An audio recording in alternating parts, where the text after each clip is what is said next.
Call this meeting of the City of Siloam Springs Planning Commission for Tuesday, April 14th, 2026 to order. Roll call, please.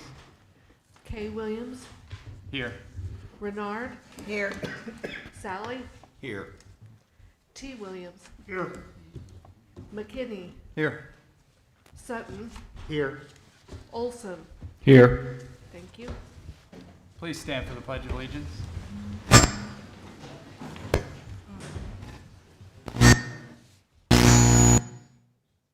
I pledge allegiance to the flag of the United States of America and to the republic for which it stands, one nation under God, indivisible, with liberty and justice for all.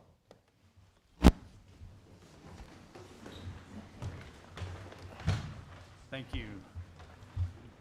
First item tonight on the agenda, approval of minutes of the meeting of March 10th, 2026. Commissioners, everyone was presented with a copy of the minutes from the March 10th meeting. Are there any questions or comments? If not, I will accept a motion to approve the minutes. So moved. Second. Motion and seconded. All in favor? Aye. Opposed? Minutes are approved. First item tonight for development permit approval, preliminary plat development permit PP 26-01. Mr. Rhoads. Yes, thank you, Mr. Chairman and members of the Planning Commission. I'm Ben Rhoads, I'm City Senior Planner. Before you is a preliminary plat development permit occurring at the 14,000 to 15,000 block of Airport Road. This property, as you see in the map on the left there, is zoned R2, single family medium. Applicant is desiring to establish a preliminary plat called the Cloudview Estates Edition. This will be under 5 phases with 319 residential single family lots occurring in just a little bit more than 100 acres. This will also include several detention ponds and 3 parks.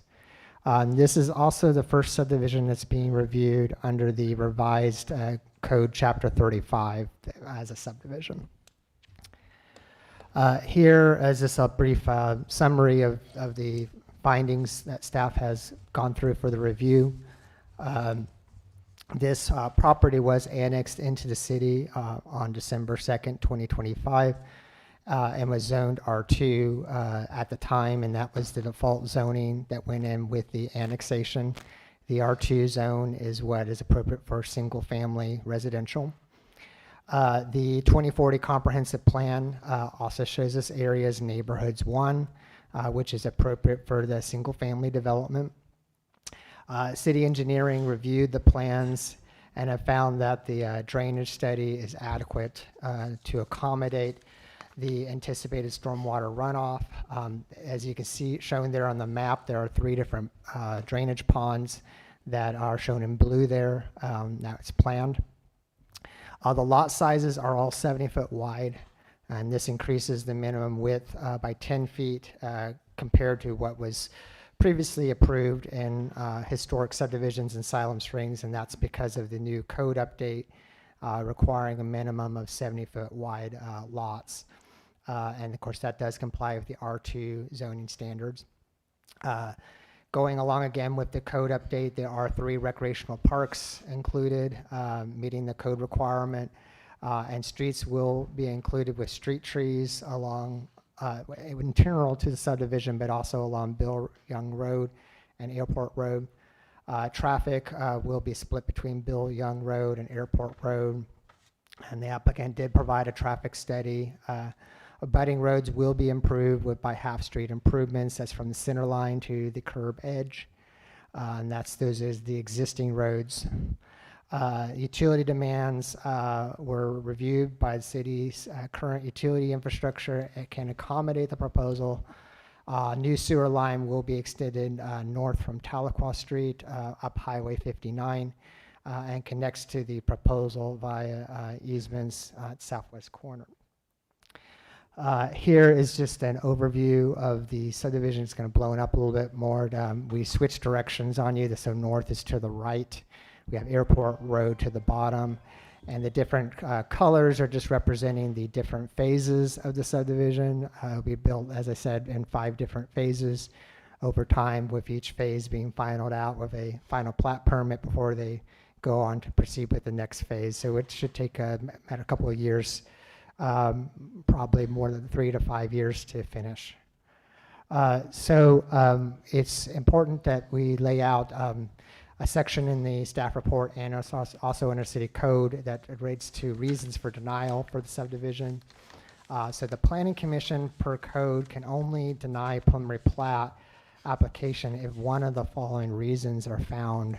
And I will read through these one by one just so the audience and everyone is aware of what these reasons are.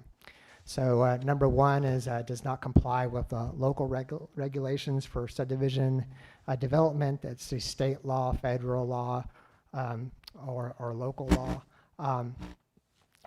2 is not located within a zoning district which would be permitted use by right for the proposal as submitted, except in instances where prior issuance of a special use permit as allowable within the zoning regulations has been approved by the board of directors, in which the proposal meets the applicable subdivision regulation requirements and conditions of approval of the special use permit.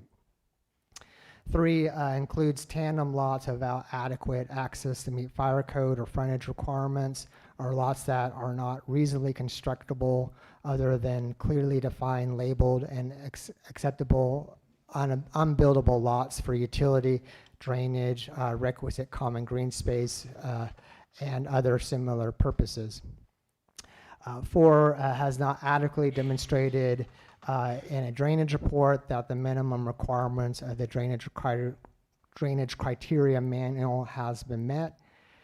5 does not include required dedication of right-of-ways or easements. 6 is found by the city engineer to create or compound a dangerous traffic condition. 7, city utilities and or other requisite infrastructure are not readily available on the property, and the applicant has not offered or has offered no provisions to extend the utilities to service the full scope of the preliminary plat development. The next one here is the applicant fails to comply with ordinance requirements, fee in lieu requirements, conditions of approval for on-site or off-site improvements or impact fees, and 9 is shown to be incompatible with the context of its location and the characters surrounding existing planned neighborhoods as characterized in the most recently adopted comprehensive plan, and that would be the 2040 comprehensive plan. Staff's finding, we reviewed the criteria shown in staff report, and we have not found evidence that code requirements are not being met or cannot be perfected through the shown staff suggested conditions. There are 2 conditions. The first is that the construction of the addition shall comply with all FAA regulations. That's the Federal Aviation Administration. And then the applicant shall provide for park amenities and by the final plat issuance.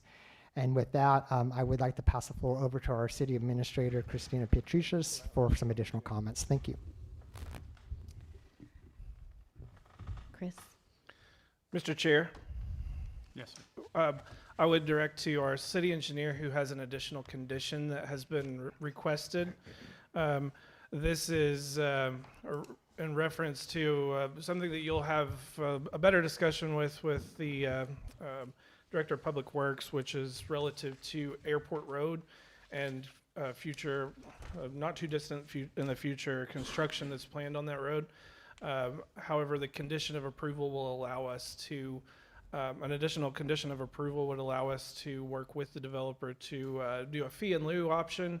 That way we can coordinate the improvements along Airport Road with the engineer instead of them building a portion or a build out of it and then potentially having that ripped out and replaced with different funding later. We would be working with the applicant to, if this condition is added, we would be working with the applicant in order to do a fee in lieu option, possibly to cover their portion of that improvement. And I will turn that over to the city engineer, who can read that condition of approval that we would like to add to this requirement, or this list of requirements.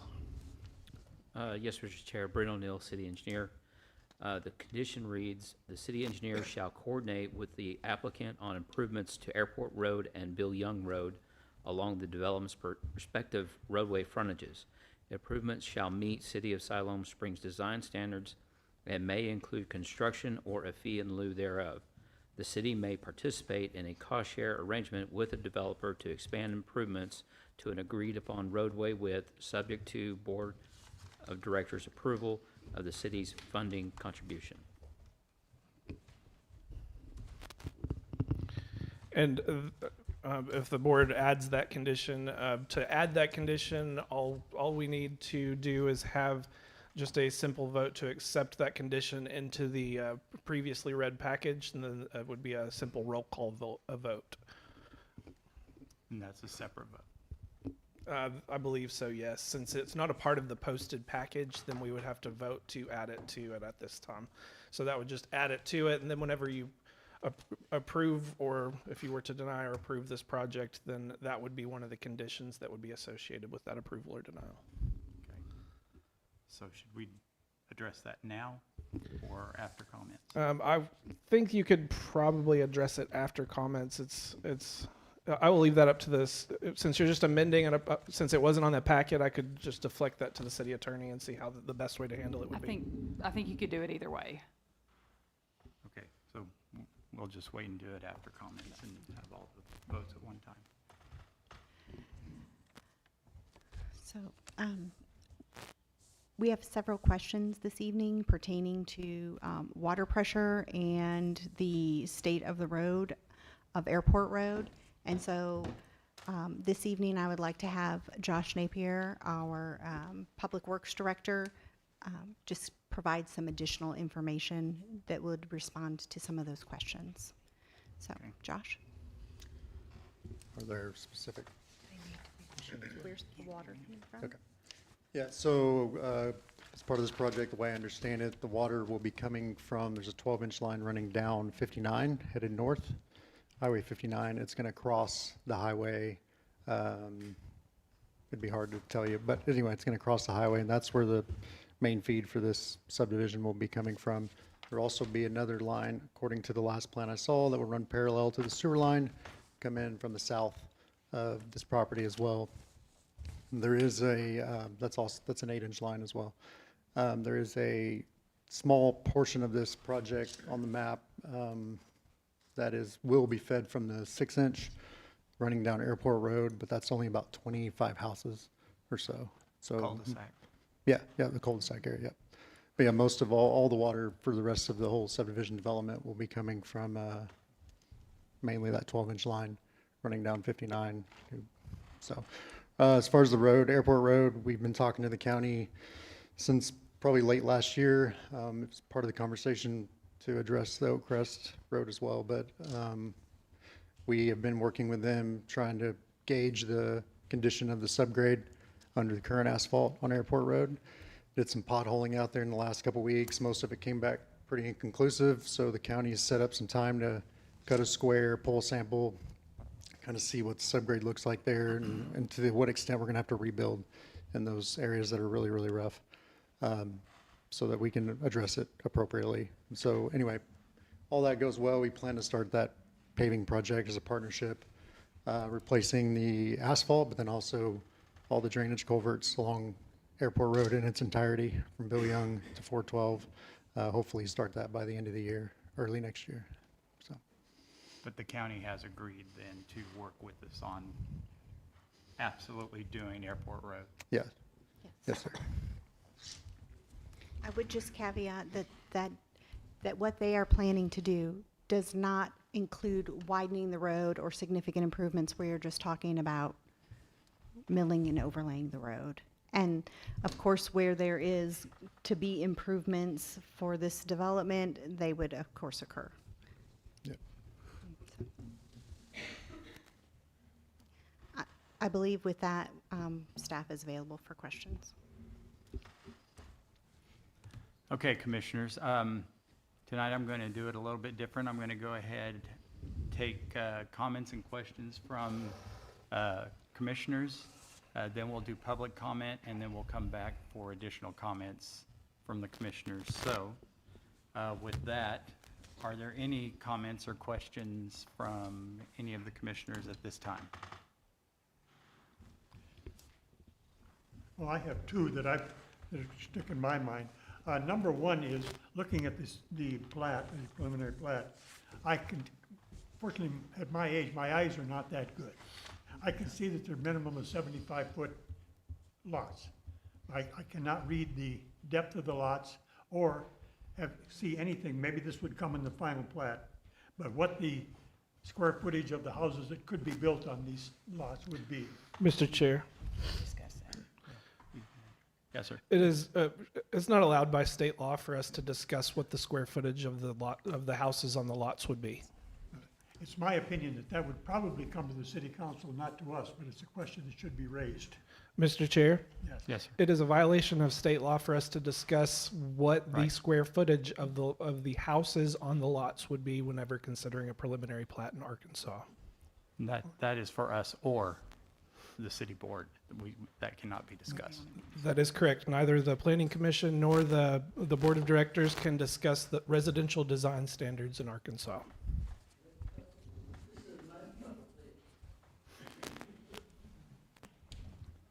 That's what I thought.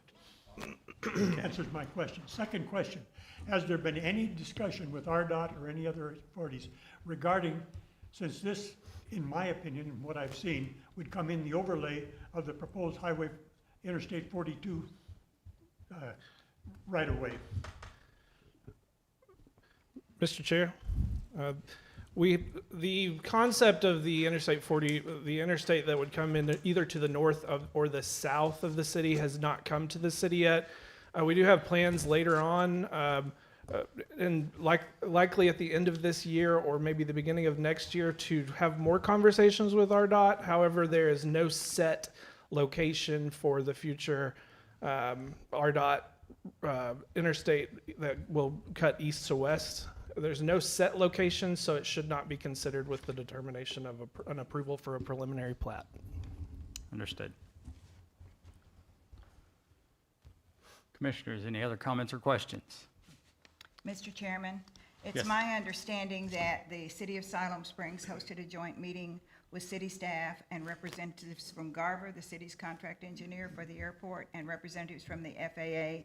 And their conclusions were that with this development was not something they would be in control of, that would be only looking at certain things as it complied with guidelines for airports. Is that correct?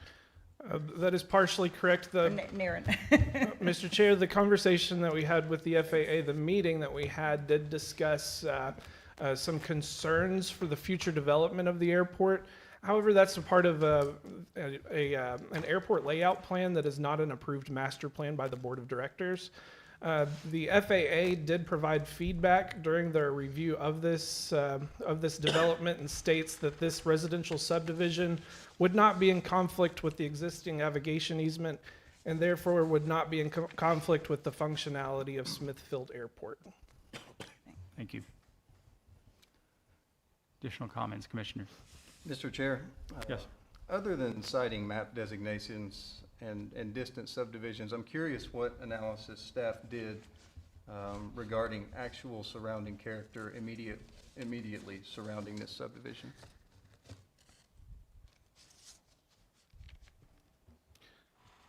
Mr. Chair? Yes. I think one of the things that we look at is the approved 2040 plan. The approved 2040 plan determines what would be appropriate in different locations. Does staff have the, do we have the appropriateness for the future land use map on one of the slides? Mr. Chairman, we don't have a slide of that, but they were included in the packet with the staff report. We had both the. Yeah, they can't hear you. We have both the 2040 plan and the 2030 plan attached to the staff report, and they both indicated as future development for residential housing.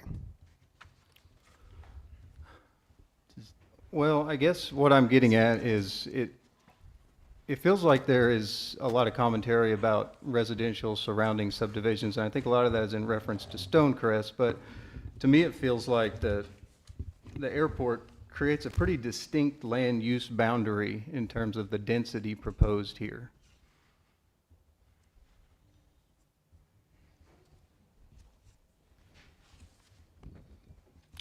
I'm sorry, is that, can you state that as a question? Well, there's reference to surrounding residential development. There's talk about Stonecrest to the south. Sure. Really, you've got the airport between that and this subdivision. And I feel like when looking at this and evaluating context, it just feels like the airport is a pretty distinct land use boundary. Was that considered or discussed? The airport has specific zones. For example, there's a conic there's a conic 34-to-1 zone, so which means for every 34 feet forward, you go 1 foot up.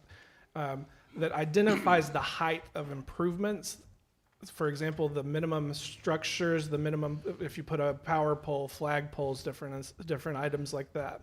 However, the FAA does provide for any development within 20,000 linear feet of this development, they will have to fill out an FAA form and go through a specific review with the FAA that will determine whether or not they meet the requirements of the FAA. That information is listed on the ALP. On the ALP itself, it does show a 20-to-1. However, from my understanding, the FAA stated that it's a 34-to-1 conic navigation easement. So in the review of this, they determined at the south line of the property that height is 21 feet.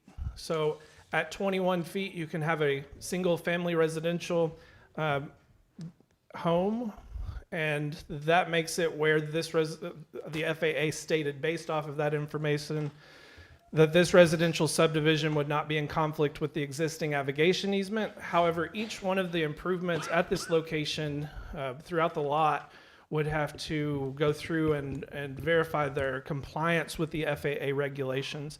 Staff does not review that. That is not staff's jobs. That is the FAA's job.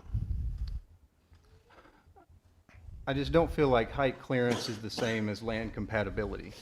Sure. On the north end of this, there is a specific area of the airport, I should state. There is a specific area that's determined to be compatible or not compatible with residential development. Currently, in its existing state, that is south of this development. That is called an RPZ. And within the RPZ location, there's no proposed development with this preliminary plat. The concerns that were raised were based off of the future depiction on the ALP. However, that ALP future plan was not an approved master plan by the board of directors and should not be considered for the preliminary plat. What we do consider is the existing conditions and any approved master plans. At this point, the existing conditions identify the area that is not compatible with residential development is not a part of this development proposal. So I guess our FAA limitations do address obstruction, but they don't address compatibility. According to the FAA inspector and engineer that we spoke with, as they currently have this proposed, it does not interfere with the compatibility of the existing conditions of the airport. I'm thinking more compatibility of this subdivision relative to its surroundings. The compatibility based off of surroundings, as stated in the criteria for denial, is based off of the approved comprehensive plan, which would be the 2040 plan. So the subdivision's consideration should be based off of the future land use determination and the 2040 master plan. And I understand that. I just don't know that the master plan directly addresses adjoining neighborhood patterns as is today. And I can ask the city attorney if she has anything other than what's already been stated. However, compatibility based off of our current city code is based off of the 2040 plan, and at this location that says that it's compatible that this development is compatible, and we have no FAA guidelines, or excuse me, no FAA guidance that says that it's not compatible. Yeah. If I may, I think Can, the property they're not going to we're be able to looking, hear you. the property we're looking at is already zoned R2, correct? Yeah. That's correct. So this subdivision would be a by right development in the current zoning. You do have the option to deny a preliminary plat if the use requested is shown to be incompatible with the context of this location. According to the map that we have now and that we have to operate under at this point, I think you don't have enough data at this point to make that determination. That's my opinion. And So I- if you yeah. want to collect more data, I think you can do that. I just don't know that you have it at this moment. And I respect the comprehensive plan, and it is important guidance. To me, it just doesn't settle compatibility today. And that's probably, that may be a fair statement.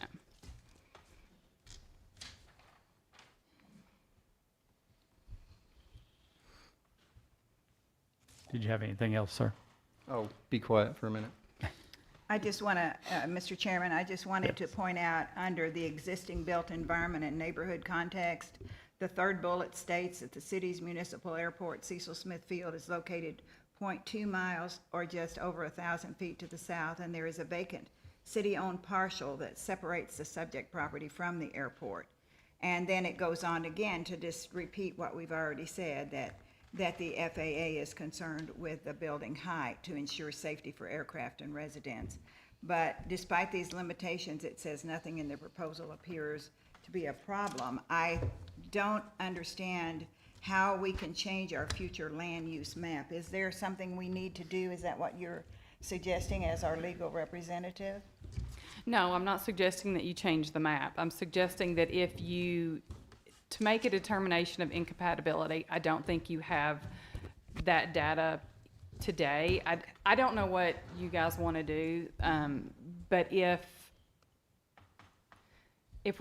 you are leaning towards a finding of incompatibility, I think you need a lot more data than what you have before you today.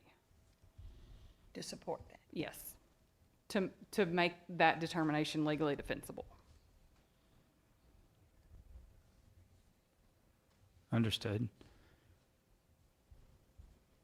Commissioners, additional comments, questions? I have one, Mr. Chair. Yes, sir. So while we're speaking about the 2040, while we're speaking about the 2040 comprehensive plan, a big part of that plan that I remember was that it was going to be important to us to preserve green space around the outer edge of the city, the entryways into the city. And so that is literally the outer edge of the city now, right? Because we annexed that in. And we're several hundred yards from Highway 59, which is a main entry point into the city.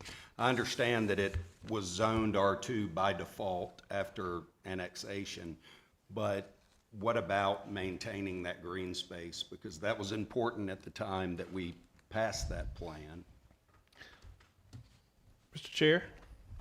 Yes, sir. Green space preservations in this subdivision include some of the common space parks, different smaller areas. However, I would say that we have addressed that in code.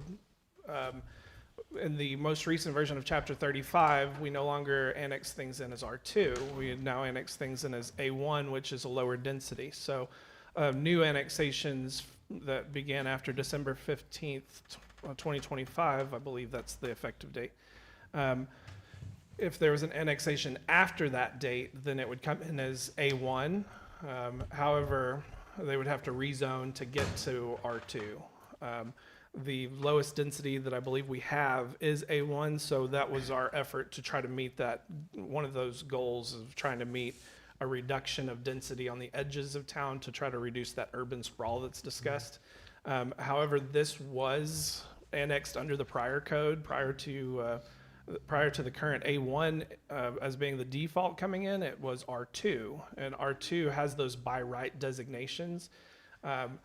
So it came in as R2. However, the new R2 zoning is applied to the subdivision, which includes I believe it includes some additional dedications and some additional changes to the new code. However, it did come in as R2, and it would apply as a by right unless they request variances or waivers from the code.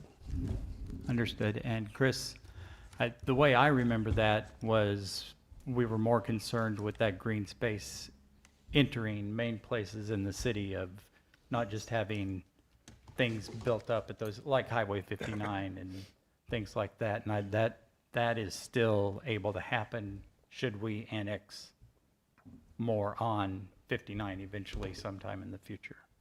That's the way I understood it. Additional comments, questions, commissioners? I'd also like to ask about Airport Road. We've heard about Airport Road for years and years, right? That it was going to be improved. Sorry. That it was going to be improved, that there were plans for improvement, and when you go out and look at it, I don't see a lot of improvement that has happened. I know you said the county is not going to help with widening it. Are we going to widen it? Are we going to widen it all the way from 412? You may have spoken to that and I missed it, but what are the plans and what is the timeline for that? So I'll just start by talking about the development requirements. If there's no fee in lieu, what would the developer be required to do? The minimum requirements for a typical preliminary plat is any of the adjacent streets that face that, as long as it doesn't exceed a proportional amount that's associated with the development. In this case, it's a rather large development, so it would not interfere with the proportionality. We would require half street improvements, which is their side of the street, and that's on top of a widening to the point where it meets the minimum fire code width, which I believe is 20 feet from edge of asphalt to edge of asphalt. In this case, if they do a fee in lieu option, so what would happen is it would go into an account, and that account would apply to the streets fund that is associated with the improvement of that area. However, as Christina had, as the city administrator had pointed out, the improvements that would be along this area would still meet those requirements. So we would take the funds that are associated with their portion of the improvement and ensure that the sidewalk, street trees, street lights, and different things that would be required would be applied at those locations during that street improvement. But what we don't want to do is have them go out and put down new asphalt and then us have to rip it out and replace it. So it would be more beneficial in a partnership with us and the county if we also had their fee in lieu portion in the account and did it all at the same time. That way the street would be in better repair. And I would go to the Public Works Director as far as the rest of it, as far as the rest of the road and what the mill and overlay would look like. I know that there's portions of it that haven't been needing to be repaired for a while, and how the widening works in those areas. He would be a better person to ask than myself. Yeah, so I can't really speak to what was going on with airport road negotiations prior to my time, but I know that the county's been very on board to partner with the city to get this done. This would just be a mill and overlay and repairing in some of those areas that have degraded, subgrade. There's no widening, no curb, nothing like that in the like that main area between Stonecrest and this development. Timeline, I think I stated earlier, but they're looking to start this potentially by the end of the year, and then if not, it will roll over into next year either way. It's a long run. I don't know if this has anything to do with it, but from my understanding, previous discussions never included the city being willing to address the drainage, and we're willing to do that portion of that project. They'll do the paving, we'll do all the drainage, culverts and stuff, all the way from 412 to Bill Young Road. Mr. Chair. Yes, sir. And I know a big portion of that is with this project, there is I believe it's under Airport Road, there's an upsize of a culvert that would be associated with this development, and I believe that I spoke with the developer earlier about that, and they would likely still be doing that upgrade regardless of any of the other construction, they would still at minimum do that upgrade to ensure that the drainage works appropriately. That would be a minimum requirement. Even if they do a fee in lieu of the road improvements, they would still upsize the culverts and do the drainage work to meet the drainage criteria manual requirements. Thank you. Commissioners, additional comments? I Well- have one. Yes, sir. Can you address the water drainage and how Your that mic may be closer. affected? Fit into your mic. Pull your mic They can't closer. hear you in the back over there. Can you talk about the drainage situation and how this may impact that either negative or positively? So I'll start by saying that whenever you talk about a new development, excuse me, we're looking at peak discharge. So the amount of water that goes onto a site should not at any given point increase when it's exiting that site in the future after the development. So as far as the design itself, I can let our city engineer review the drainage report for this, I believe, and he can provide some additional information on how the drainage will work at this location. Yes, I have reviewed the preliminary drainage report, and It's a big room. It's a yes, big room. the drainage report was provided. I actually had to get a hard copy from the developer's engineer because I was having computer issues that day. And I read over that report, and the key issue, as Christopher pointed out, is the peaks, and they are attenuating those peaks along with that lagging edge of the storm. They do provide the 3 detention ponds, which is a big benefit to that entire area downstream, and with the improvements to Airport Road for drainage, that will also help get that area controlled and hopefully address any issues with the backwater on Airport Road. Thank you, sir. While we're on the topic of drainage, in that natural draining area, the place that's going to be green space, will that be addressed as far as, are they expecting it to be manicured park-like area? Or are we going to still have riparian buffers and things to assist with runoff and what's running into our natural creeks and I don't rivers? know what the final design is going to look like at this time, but as for the park requirements, I would have to defer to planning. Mr. Chairman, yeah, they are providing several parks that are recreational parks. 2 of them are what I would call lot parks. They're just essentially one of the former building lots are going to be used as a park, which will have some type of amenity like playground equipment, things of that nature. So there's 2 of those. And then what's notable is on the far left side of the screen there, the section that has the winding road. I don't have a pointer, but you can probably see that. That's going to be more of an open space park that will have connections to some of the housing lots, so you can go and walk your dog around that. But it should be a nice natural area for the residents. Thank you. Yeah, you can see the sidewalk on there.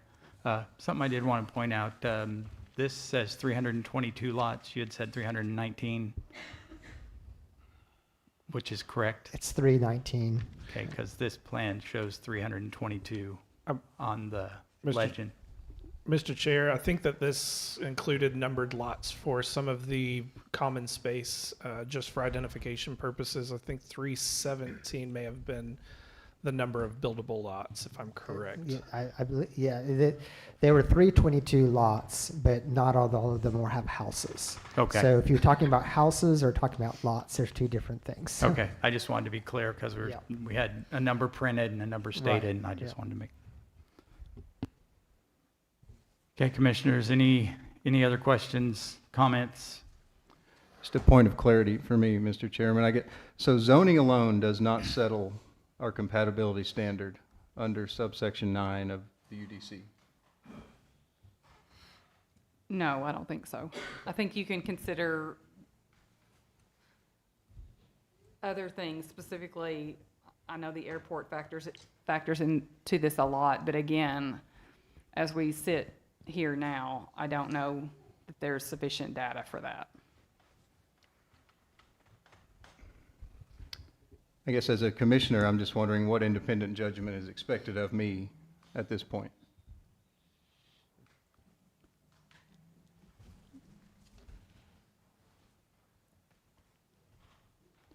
I'm not quite sure what you're asking me. Well, if I've drawn conclusions based on my opinion of compatibility, and I'm hearing from you that you don't feel we've really got the teeth to say that, I'm just wondering if, why are we here? I mean, I can't tell you how to vote, Yeah. right? I mean, I don't have that ability, but I can advise you, just from a legal standpoint, that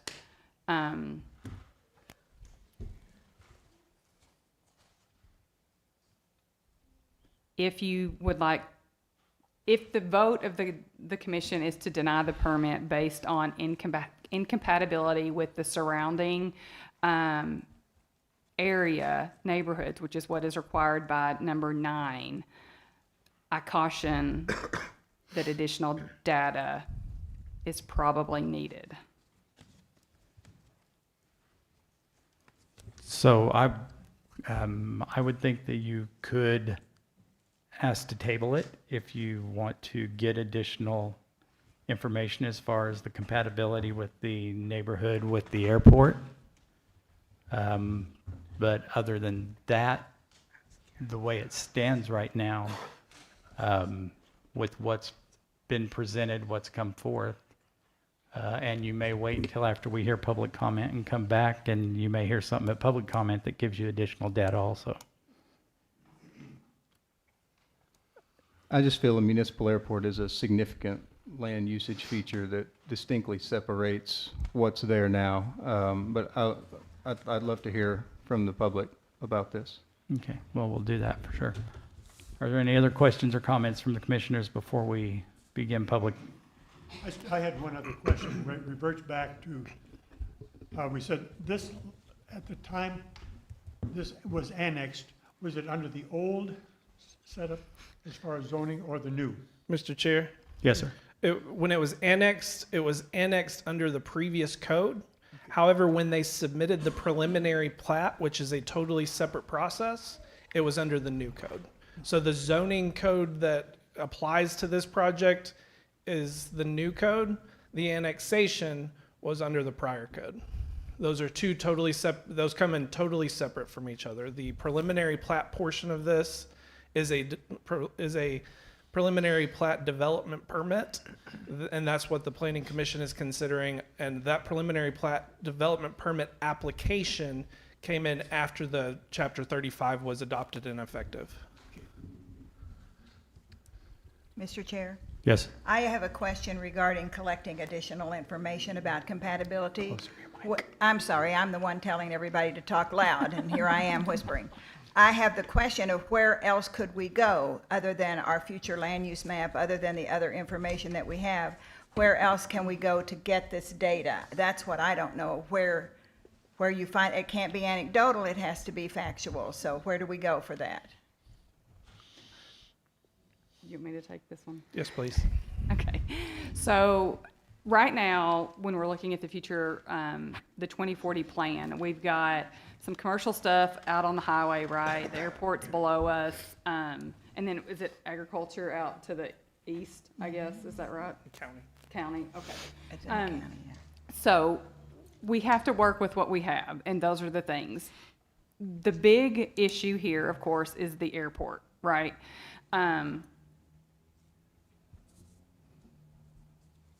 What I think the city has to determine, and by city I primarily at this point mean you guys, is what does the city of Siloam Springs want to do with the airport? Because that's going to determine what happens to this land, right? That's a decision I can't make for you. We need to look at things like what kind of economic impact does the airport have on the city? All things like that are the data I think that you should be looking at if you are leaning towards denying this permit. I just think there's a lot that needs to be looked at if that's the route the commission decides they want to go. One way or the other, either the subdivision gets built or the city's going to have to condemn the property, right? At this point, they have a right to build their subdivision by right in the zoning that they have. And if that's not what's going to happen, then the city's going to have to make a decision about how to move forward. And that's what I mean when I say I think at this point to deny, I don't know that you have enough data to do that. Right. So, I mean, that's really, if we're getting down to brass tacks, that's where you're at. You either condemn the property or you let them build the subdivision. Right. And my understanding from the report that we got from the FAA that was forwarded to us addressed a lot of those issues that you're speaking of as far as what we can and can't do with the airport at this point in time, because we don't own that property. We had in the past opportunities to purchase the property, and things have kind of moved on from that. Yes, So those were I'm sorry to interrupt, but that all occurred before my time here. But yes, I think there have been opportunities in the past to purchase Right.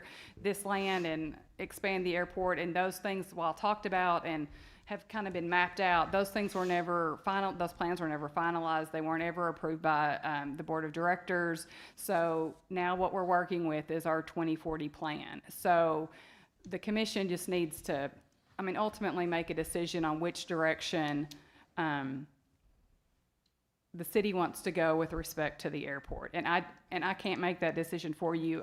I haven't seen that enough data to know which direction is the correct direction for the city. So that's why I'm just cautioning against using the airport at this point as a basis to deny this subdivision.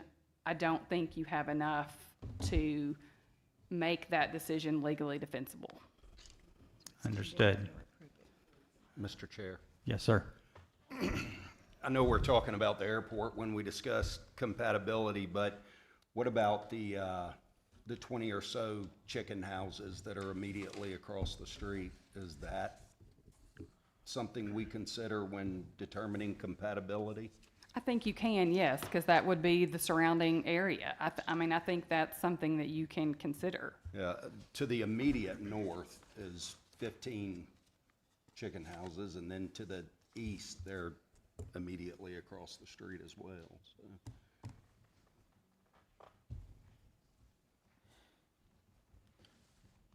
Additional comments, commissioners?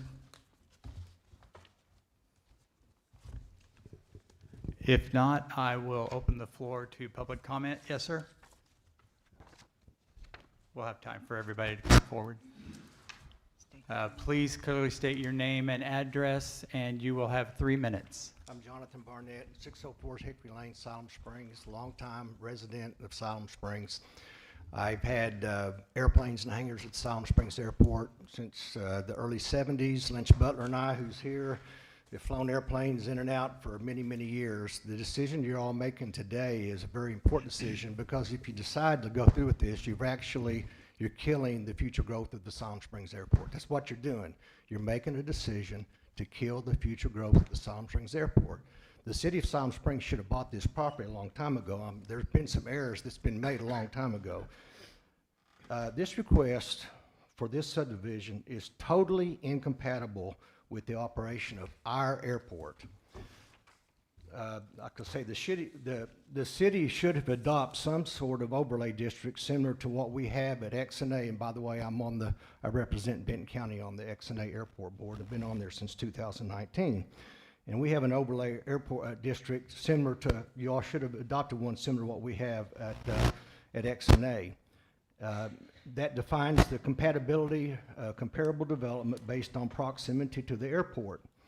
If you look at general aviation in Northwest Arkansas, Siloam Springs has more opportunities at our airport than any airport in Northwest Arkansas. Garver Engineers, who is the engineer here, represents not only the Siloam Springs City Airport, they represent every airport in Northwest Arkansas: Fayetteville, Springdale, Rogers, Bentonville, and XNA. And they will tell you that Siloam Springs has more opportunities than anybody else. And if you decide to do this, the FAA, who I was with the director of the FAA 3 weeks ago at XNA doing our airport tower, you will never, ever get another dime from the FAA to extend the airport runway, and they're going to have some other opportunities there that you're going to lose out with the FAA as well. But without abrogation easements, the city is going to be liable for future litigation. You ever considered that? You should. And we shouldn't be in this situation today. The city of Siloam Springs, please don't do this. Save the future of our airport. Don't kill our future. Don't do it. There's a lot more questions that should be asked before you ever agree to do this. And there's a lot of people that don't recommend this. Like I say, you may have to buy the property, but you need to give some serious consideration to this. You're going to hurt the future generation of Siloam Springs, and if you do this, it's going to be on you guys. I did pass out some stuff. This is the airport noise compatibility planning study. That's a 24-page document the FAA puts out. I sent you out page 14. Now, Mr. Chair, I'm going to present this to you for the rest of what their compatibility requirements are. Time. Thank you. Thanks, John. Thanks.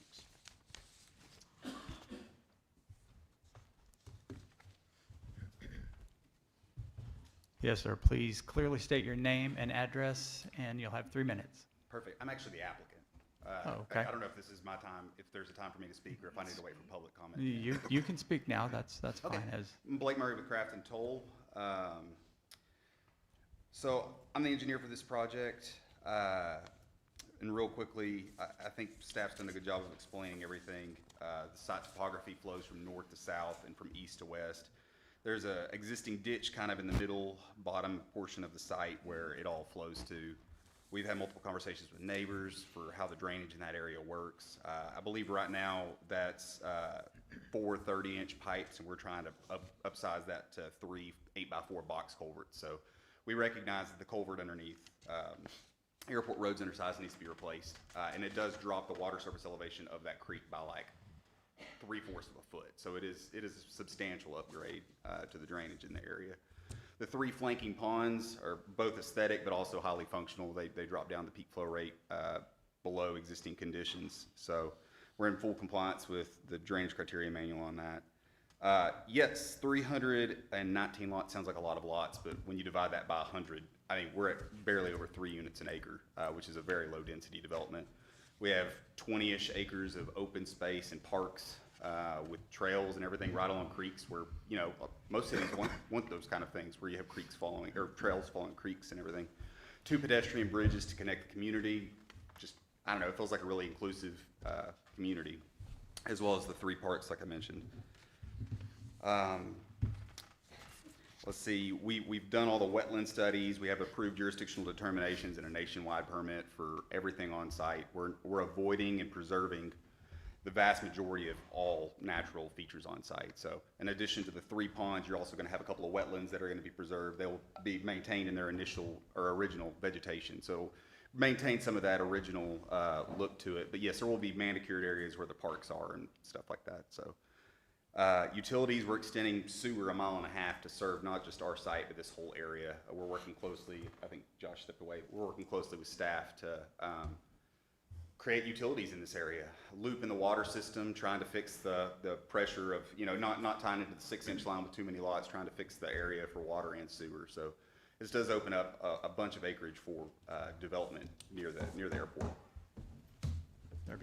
30 seconds. 30 seconds. Oh, thank you. Street improvements, we have 3/4 of a mile of street improvements between Bill Young and Airport Road that we're proposing. I mean, it's not insignificant by any means that we're trying to widen that to help out the situation with traffic there. And then we did do a traffic study, recommended no improvements at Bill Young and Airport Road. We didn't do it, it was by a third party, so it's 100% unbiased. It does not meet the warrant analysis that RDOT would use. Thank you, sir.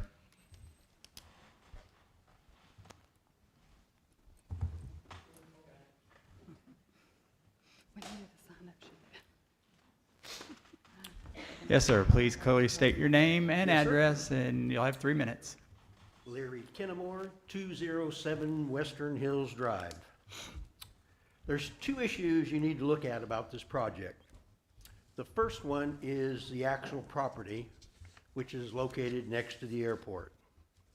It's prime commercial property for airport business that would like to be close to the airport if you keep this property. This housing project, we removed that last prime piece of commercial property and adjacent property. It would threaten the health and safety of the chicken houses that are nearby. Anybody think about that? People move in, they decide to raise some chickens. You want to have a lawsuit, just let one of them chickens get loose and affect those chicken houses that are there. What about the housing being so close to the landing and takeoff patterns of the planes? One plane goes down, this guy's talking about what's his responsibility. They go back and see who voted on it. You could be responsible.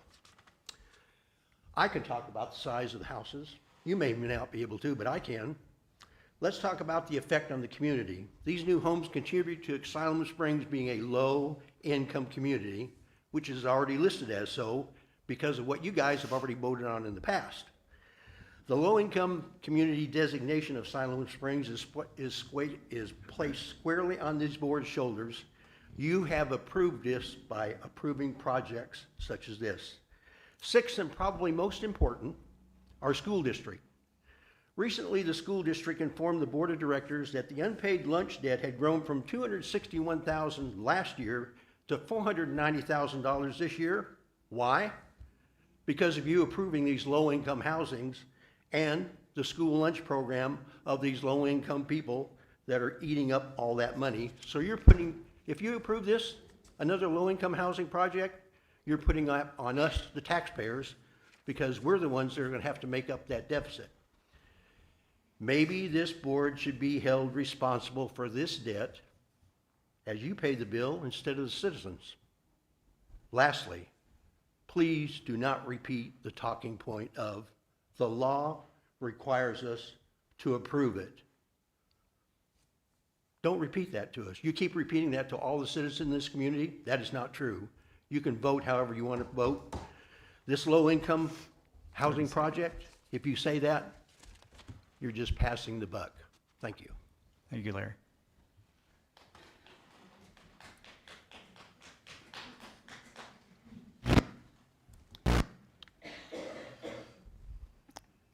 Yes, sir. Mark Please. Miller, 22587 Westwood Drive, Siloam Springs, Arkansas. I have 2 concerns and a request. My concerns are with the airport. This will severely limit the growth of the Siloam Springs Airport. The parcel that to the north that was purchased by the city of Siloam Springs was put forward so that the runway could be extended another 500 or 1,000 feet. Right now, we're at just under 5,000 feet, which is the limit for a number of the aircraft we're operating out of there. So that brings up a safety concern. I was all for this annexation. I was hoping, though, it was going to go commercial, and that's really what it should be, because it's directly in line with the runway. I just want people to be aware that, first off, I shot the approach just this afternoon coming into runway 18. When you cross that last house on that property on the south border, I'm going to be 80 feet over its roof. This room is about 75, 80 feet long. That's how high I'm going to be over that house. And I'm actually allowed to be 0.7 of a degree lower. So, which brings up the second issue. Someone's going to start complaining. I'm going to be departing at 6 a.m. over the top of that house. I'm going to be landing 11, 12 o'clock at night over at that house.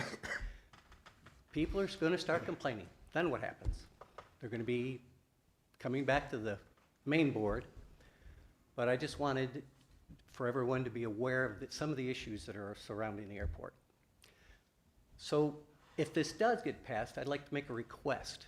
and that you require the developer to put a clause in his contracts, sales contracts, stating that the buyer is aware that they are within a 1 mile radius of the airport. So they can't, did you sign this? They can't complain about it. Does any of the board members have any, operate aircraft out of there on at least a weekly basis? Anyone have any questions for me? Not at this time. Thank you. Thank you for your time. Thank you, sir.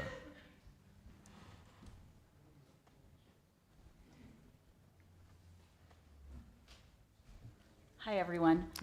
My name is Beth Schmidt. I am here in behalf of my mom, Janet Austin. She lives at 14852 South Highway 59. So when you see that drawing with the houses, that's my mom's property up there on the left. So she's right there on that corner. My grandfather has owned the property for 70 years. We care about the land. Very surprised to hear about this. We never got any notice about the annexation. We did not get a voice in November. We didn't even know anything about the January meeting. So I would like to ask you to review that this process and notification to the neighbors has been handled appropriately, because the land around us is changing dramatically. I never got a say. So I would just ask as a request to understand if that was in compliance with the ordinances. And if it was not, our vote would be not to annex. We would prefer to have it through the county, because we would prefer to have 1 house per acre versus the potential 6. So that would just be a request. If appropriate notice was given, we ask that the land permit be denied, and there are 2 reasons. First, we believe it creates a dangerous traffic condition at the highway of 59 and Bill Young. I get on that all the time. It's extremely dangerous. We will be adding 319 houses and 2 drivers. It's going to be very dangerous. So there will need to be a stoplight there. I'm asking who will fund that. Mom's property is not annexed. So she is through the county. I think the county needs to decide that they're going to fund that. I would ask that before this permit is approved, that stoplight is also approved through the county, so that we make sure we have a safe traffic situation. Also, just one thing, the developer did acknowledge that the Bill Young and Highway 59 intersection currently meets warrants for installation of a traffic signal. However, the intersection is at a state-controlled highway. The city can request signalization, but ultimately RDOT needs to agree to the traffic signals. I think the developer acknowledges the risk. They are shifting the responsibility to RDOT and ultimately to the Siloam Springs. So I ask that you take that into account when planning. The second is I do view that this is incompatible with the context of location. 3 reasons. Chicken house is right across the way. My parents don't sit outside during the summer because it stinks. It is going to stink for the neighborhood. Second, they have proposed 3.1 average houses per acre. That ranges between 2 and 6 houses per acre. 6 houses per acre translates into 5,200 square feet per lot, which is below the Siloam Springs ordinance. Third, the developer has stated, am I done? Time. Done. That's 3 minutes. Thank you. Thank you. Yes, sir.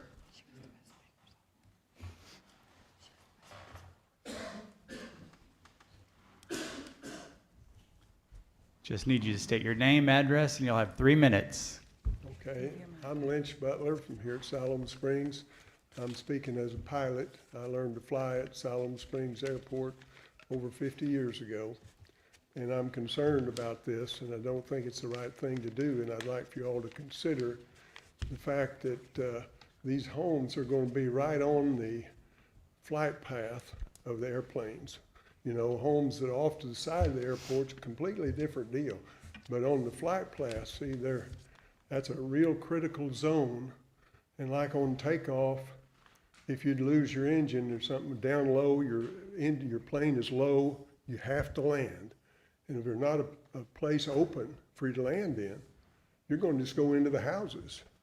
And so that's what, you know, I don't know if we're thinking about that enough, but that's why you keep these zones clear away on the flight zone. Now, I'm not talking about off the side of the airport, but on the runway headings.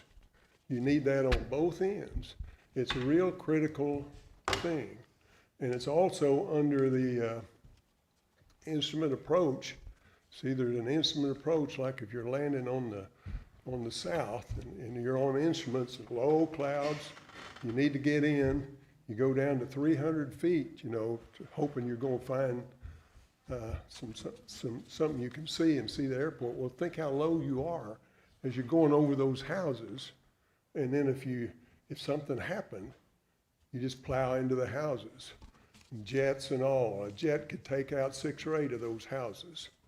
And it's just something you need to think about. There's rules. I'm surprised that the FAA is going, I just can't imagine them going along with this deal. But I do know that there's a rule of 1 in 100 from the end of the runway that they have to file a report, an in-depth report of what they're doing.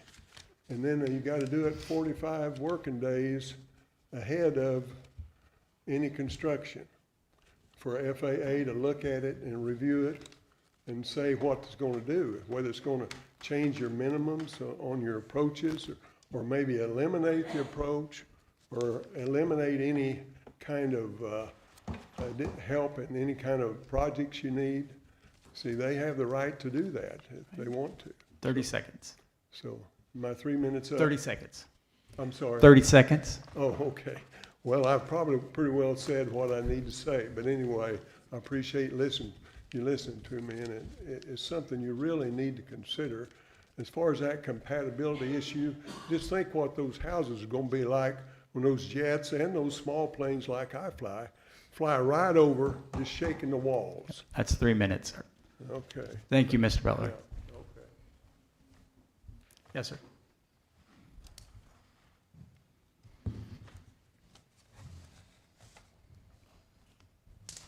I'm Brent Butler.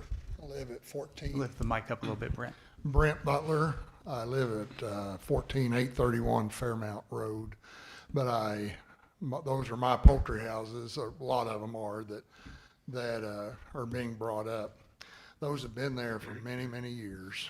And, you know, I don't know. I think that the 40-year Plat or plan has that as part of the city deal. But I know from our perspective, we're multi-generational farmers. And nowadays, we keep these buildings operational. I mean, there's no reason to think that those houses, those same broiler houses, won't be operating 50 years from now. I mean, that's just the way it is. They're built solid, they're built good, and we take care of them, and we keep them upgraded. And so I already have some that I've been using for 35 years. And so we've got more. I mean, those are going to be there for a long time is what I'm saying. And with that, you know, of course, comes these issues that people are concerned about. And I would be too, you know. I mean, we do live in there, but it's ours, you know. I mean, right. It's a different deal. And I know that on the county, if you buy property, the state of Arkansas passed this law a while back, that if you buy property out in the county, you have to sign off on the fact that you know that there's agriculture in that area. And so that's in an effort to try to protect us, I think. As a result of this being annexed, I'm concerned that we'll have 320-something people buying houses in there and never have to sign this basically a waiver saying, hey, you're in the middle of poultry and cattle country. I mean, and that's the way it is. I mean, there's a lot of livestock there between cattle and chickens, a lot of trucks, all that go with that. You know, some of it's not pleasant. Even at the best that we do, it's going to have some odor, and it's going to have flies. It's going to have those things that come with agriculture. And so I hope that... 30 seconds. Okay. one other thing I'm gonna mention that I don't think I've had a hard time hearing, but I know of 3 incidences that have happened in my lifetime in that field. 2 incidences in those fields where they're talking about building this, and another just outside of that just about hit that area of aircraft. So it's not a safe place to live, you know, so. That's 3 minutes. Thank you. Thank you, Brent.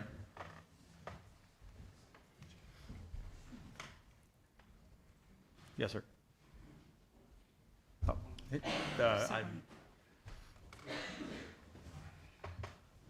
either one, whichever. That's fine. My name is Kyle Long, and I live at 8004 East Sugarloaf in the new Hillcrest subdivision. And I'm familiar with codes. My job requires me to know the National Electric Code, and the NEC is the minimum standards of installation to make sure your house functions properly and is safe. Just because technically an installation doesn't break code, however, doesn't mean that it's a good idea. If all we wanted was something to check boxes to make sure that something was or wasn't against code, we could have AI computer programs tell us that. We need people in your positions for the nuance.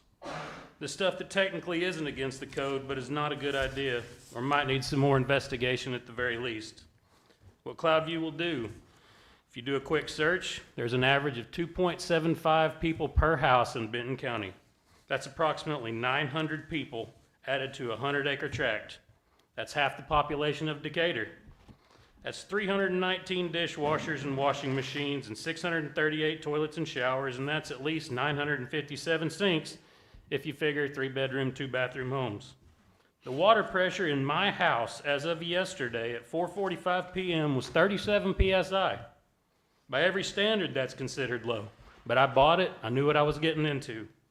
But in your own study, you claim that you'll be adding this neighborhood or parts of it to the existing water system, the 6-inch main. Can this system meet the demands of that many more houses when the water pressure in your already existing houses is considered low? We also need to mention that while Bill Young Road is in good shape, Airport Road is already in severe disrepair, which is clear to anyone that drives on it. And what's it going to do to these roads when 5 phases of construction vehicles use them dozens of times a day for the next 3 to 5 years? And why would you fix it now if it's just going to be torn up again and again? Doesn't seem logical. According to your own study, you expect 3,000 more trips daily based on this neighborhood being built. That's 3,000 daily trips that require pulling off of a county road onto a state highway that's 4-lane, where crossing traffic does not stop, and it's 55 miles per hour. That's every school day drop off, hospital visit, trip to the store, going to ball practice, getting a bite to eat. Every one of those starts with that. Every day, by the thousands. There's no other way to get to town. To suggest that that's not going to be a greater safety hazard to the community is irresponsible at best. I just think that the devil is in the details on this one. There's a lot of nuance to this, and I would appreciate you considering that whenever you make your decision. Thank you. Thank you, sir.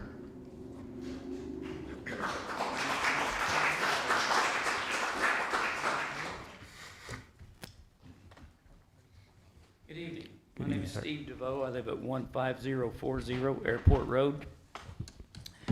Based on the actions of this board of directors, one might assume that growth is the goal of the board. I see the actions to be self-serving and less for what's best for our community. A typical example of how this is how the land up for discussion was annexed into the city when the majority of the vote of the people of Siloam Springs voted no, but it was annexed anyway. The problem with growth is it has to be managed, and there needs to be a balance between residential, commercial, and industrial to meet all the community's needs. Job creation and availability must be a priority along with general services and household needs, as all of these are required to sustain the growth and provide the jobs in our area without having to drive elsewhere for employment. The City Board of Directors over the years have had several opportunities to purchase the airport in land in question, increase airport amenities, extend the runway for larger aircraft, thus increasing the area's opportunity to attract additional business and industry that would support residential growth.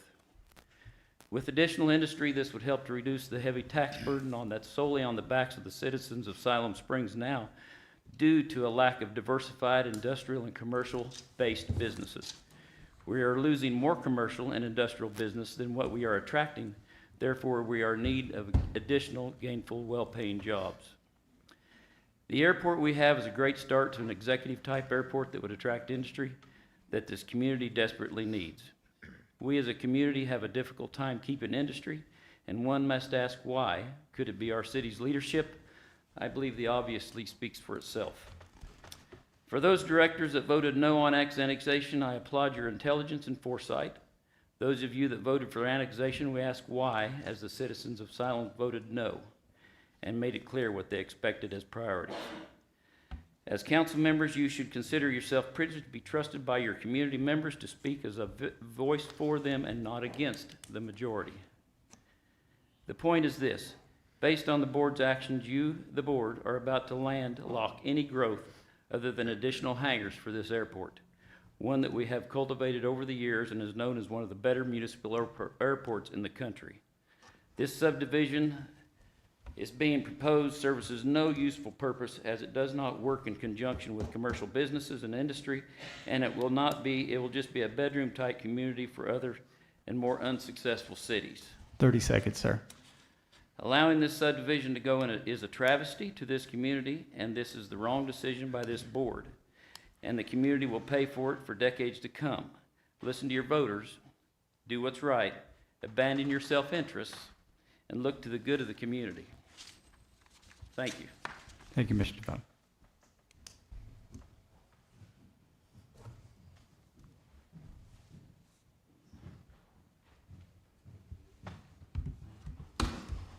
I'm Nikki Butler. I live at 20200 Bill Young Road, just north of the runway.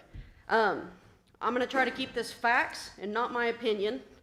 On June 29th of 2023, I watched a plane hit the power lines in our pasture, and by the grace of God, he saved 3 people that night, and they did not die. I watched them. I called when I saw that happen. It is very dangerous to have houses in that area. We can look up what happened with Kentucky with the UPS plane. Our chicken houses. I'm part of that family that we own 20 chicken houses right there. We create dust. We create smells. We run 24/7. There are semi-trucks in there constantly. I live in the middle of it. They're mine, or I'm part owner. I'm aware of what I signed up for. I hear the trucks when they sell all night long. I can hear the feed trucks roll in, and I'm not near as close as what these houses will be. Air quality could be compromised. The tunnel fans pushing out thousands of cubic feet per minute to run air through these houses. It is ridiculous to think somebody living across the road from these will not be affected by our chicken houses. But we will be the bad people. There is significant semi-traffic on Bill Young Road. I hear a lot about these studies. We're going to fix the roads, but not widening them. I drive a semi. I have to stop on 59 to make a right-hand turn because cars pile up and there is not enough room to make that turn. You have to wave people back and ask them to wait for you so you can make that turn. If you had at least 600 more cars there, it is a huge hazard. The roads need widened, and same at 59 and Bill Young. There's 52 chicken houses along Bill Young Road. It is a huge danger. The flooding, I know they have ponds. The flooding is gonna back up and affect all the neighbors. I don't know how that's compatible for the overall plan, but it's also gonna flood out the stump prairie that many people have worked very hard to preserve. All the flooding is gonna go to the natural preserve there on 59, and it will absolutely ruin that environment. If you don't know Joe Woolbright, please speak to him about it. He is super passionate about it. But all in all, it is very irresponsible to zone this R2, and the citizens and neighbors should not have to suffer for this. With the existing infrastructure, 30 seconds. It's not compatible with this neighborhood. Thanks. Thank you, Nikki.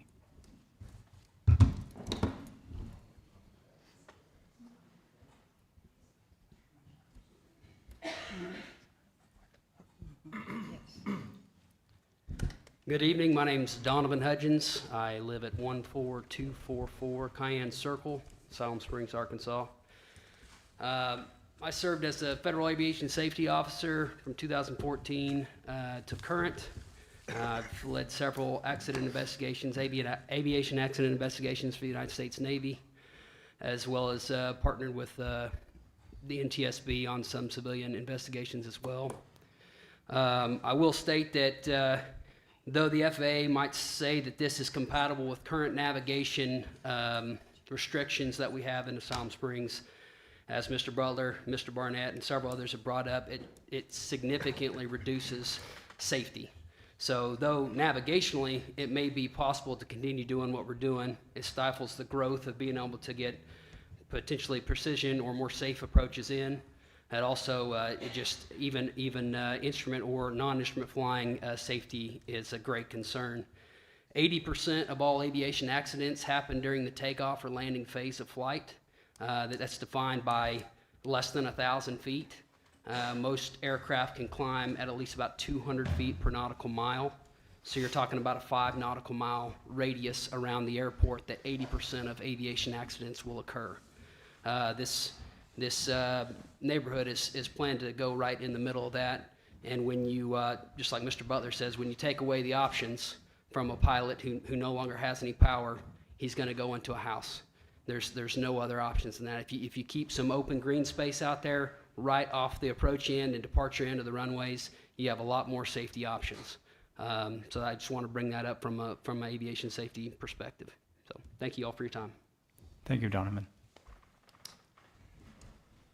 Yes, sir.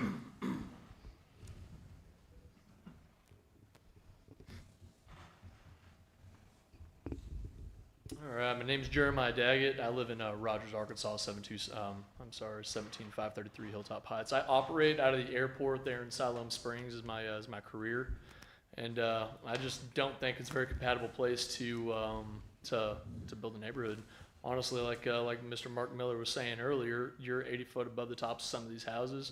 I don't know if y'all been near a jet aircraft at 80 feet with it on at idle. It's pretty deafening, much less coming in with power over top of houses late at night, early in the morning, whatever it is. A lot of the times, some of our takeoffs, they got to be a static takeoff due to our weight.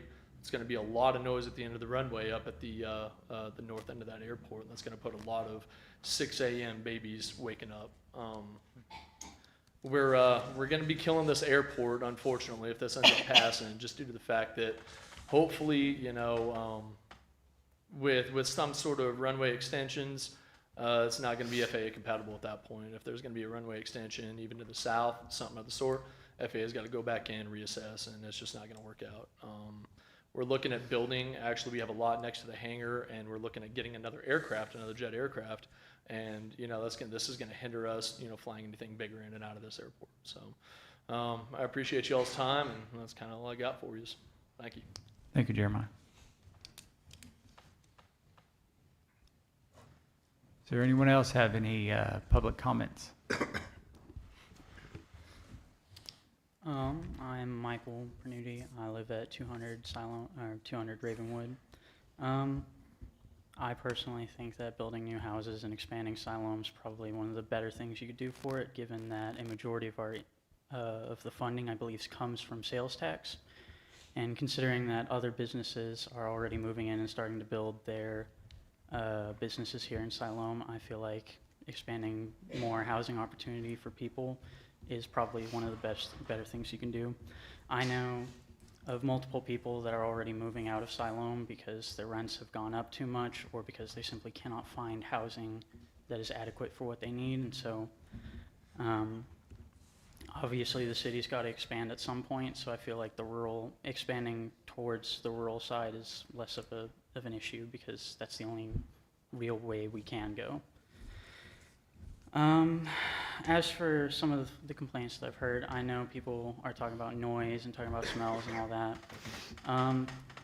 Considering that I can hear the train at night every single time and in the mornings, I feel like it's not particularly that bad, and I feel like a plane's not too much different. I could be wrong there, but, I'm fine with it. And as for some of the other things, I feel like, especially with the whole contract situation that has been going on between some of the farmers in the area and Tyson Chickens cutting them, I feel like to some extent they're already on their way out, if not looking to relocate, because I know that there's some waste issues there. But I just think that this is probably one of the better things you could do for Siloam, especially for some people who might be thinking about moving out, or, you know, could also bring lots of job opportunities in, especially with more funding that we get from more people coming in and spending more money in Siloam. We would also be able to fund more of like our public infrastructure and improving it, if that's a concern with some of the people here. We could fund another airport. I know, at least coming from Bentonville has multiple airports that they use. They have the municipal one and then the private Thaden one, but we could always build more airports. But if not building this causes more people to move out, then I feel like that'd be more of an issue for both the businesses in the area as well as for the general funding of Siloam Springs than refusing to build simply due to expanding into rural parts of Arkansas and of Benton County. Thank you, Michael.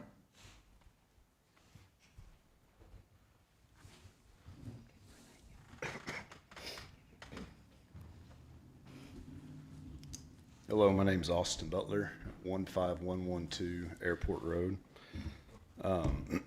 First of all, to correct what he just said, so the poultry industry is what this entire area was built on. The poultry industry infiltrates almost every other business, job. It's everywhere in Siloam Springs and in the surrounding area. So the poultry industry is not going anywhere. The chicken farms that we have, I'm obviously part of the family with the chicken farms, we raise for Simmons. Simmons is a Siloam company. They just got done a few years ago spending hundreds of millions of dollars to build a state-of-the-art facility just north of Gentry. That's not going anywhere. People are going to be raising chickens around here, which brings me to my next point. The zoning on this property was based off an incorrect 2040 comprehensive plan, because it shows that our poultry farms in 2040 apparently are going to be residences. I'm here to tell you that's not going to happen. And so to say that that this development is compatible because of the 2040 comprehensive plan, that's ridiculous. And that rule also talks about that it needs to be compatible with existing, with what's currently happening out there. Well, I can promise you, it is not compatible. Anyone with common sense would realize right off that it's not compatible because of the airport alone. That should be enough to end this conversation right now. But if we can't do that, the fact that it's surrounded by poultry houses that are going to be there for decades to come, that's enough right there. People that are going to be buying these houses are not going to understand the odors. They're not going to understand the flies, the dust, and the semi-traffic. When it comes time for our chickens to go to market, we may literally have 20 of these big chicken houses that they are moving the chickens out all at the same time. That is hundreds of semi-trucks going in and out, right there going out of our chicken farms onto Bill Young Road down to Highway 59. And it's already a bottleneck right there. And they're not going to widen it. So it's going to create a massive traffic problem. What my sister-in-law earlier was trying to say, just in case somebody didn't catch it, is if you are in a semi-truck on Highway 59 trying to turn on to Bill Young Road, if you are in a semi heading north on 59 trying to turn on to Bill Young Road, it's not wide enough. Bill Young Road's not wide enough to make that turn. That's 3 minutes, Mr. Butler. Okay. Thank you. Any additional comments from the public?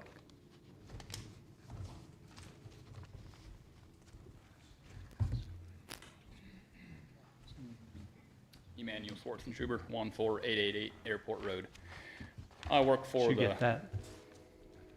Name again, please. Emmanuel Schwartzenschuber, SWARTZ. Okay. I work for the Butler family. I live on Airport Road, right across from where this development will go in. And I agree with everything that's been brought forward right now. The airport, I get that, like that, all of that, just like everybody said, should be common sense. At the end of an airport, that should be cleared out, so if there is a problem, that pilot can land safely. On the other hand, like our chicken houses that we take care of, they're right across the road. If we have 317 houses times 2 vehicles, so that's 634 vehicles coming and going every day, the biosecurity hazard that we have as chicken farmers is insane. We have no control of where these cars are going, what they're doing. If they're coming in and pulling on, and then we're liable for the chickens. If they get sick or they get avian influenza or they get anything like that, we're liable for it.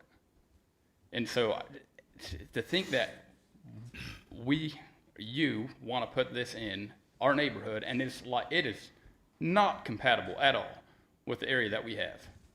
It makes no sense at all. Thank you. Thank you, sir.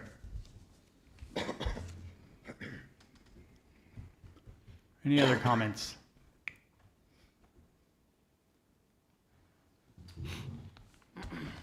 Good evening. Will Kellstrom, attorney for the applicant. So I'm going to try my best to speed through all of these. I've been taking notes, but there's been quite a bit, and we only get 3 minutes to respond. So again, I'm going to try my best, but if I run over, I'd appreciate more time if you don't mind. I want to start with the airport. This is not the FAA that we're in front of. We are not here to determine if we are complying with FAA regulations. We are here to determine if we are complying with Siloam Springs regulations. All that being said, we do have to comply with the FAA regulations. We have to submit an application, and they have to determine that we are out of the conical area described earlier by Chris. If we cannot comply with those regulations, we can't build it. It's really simple with that. If the FAA determines that our development is a safety hazard, we're not going to be allowed to build it. And we met with the FAA on this with Siloam Springs planning staff. Airport Road gets brought up, or has been brought up a lot, and there's been a lot of public comment both here and in the emails to the commission about Airport Road. I want to point out in very clear terms, we are required by code and by the recommendations of your planning staff to do 3/4 of a mile of road improvements. We have to do road improvements on all of our frontages. If this was a skinny parcel with 100 feet of frontage, you'd be getting 100 feet of road improvements. We wrap all the way around this corridor. There's a substantial amount of road improvements that we will have to do ourselves, or we will be financially responsible for. And then last, I want to talk about compatibility. When we came in asking for an annexation here, that was a 2-part question. Do we want to annex, and do we want to zone it to R2? At that time, this board and the board of directors decided to do both of those. What you are looking at in front of you is a development that was designed under the standards for R2. In the process of this, I'm trying to determine what we did wrong. We asked for a zoning, we received the zoning, and we designed under it. I'm trying to determine how we're not compatible within the zone that we have. And then to that point, I ask, what development under R2 would fit? We've developed it to R2 standards within the density range of neighborhood 1 on your future land use map, which is 2 to 6 dwelling units. So again, I ask, what was to be expected of us with an R2 zoning? Were we to develop it and design it under R1 or A1? I don't know why we would. We were zoned R2. So again, the question that's come up a lot tonight is one of compatibility. And what that specific factor says is incompatible with the context of its location and character of the surrounding existing or planned neighborhoods as characterized in the most recently adopted comprehensive plan. It's time. Yeah. Thank you, sir. Okay, thank you. And we are certainly available for questions after public comment is over. Thank you.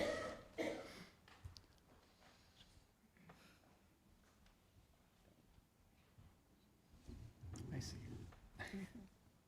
She's very soft-spoken.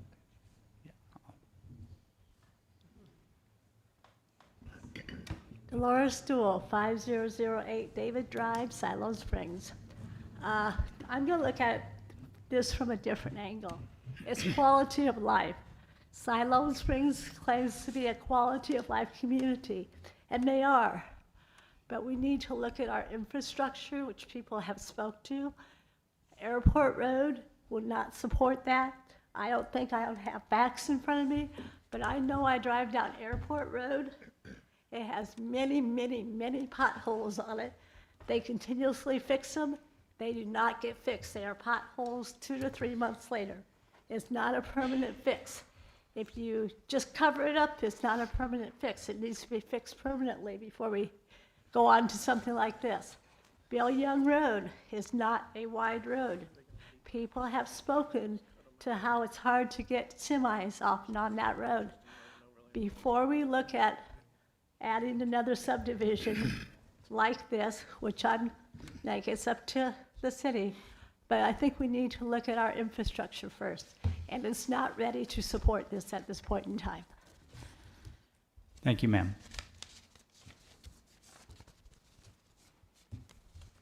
Any other public comments?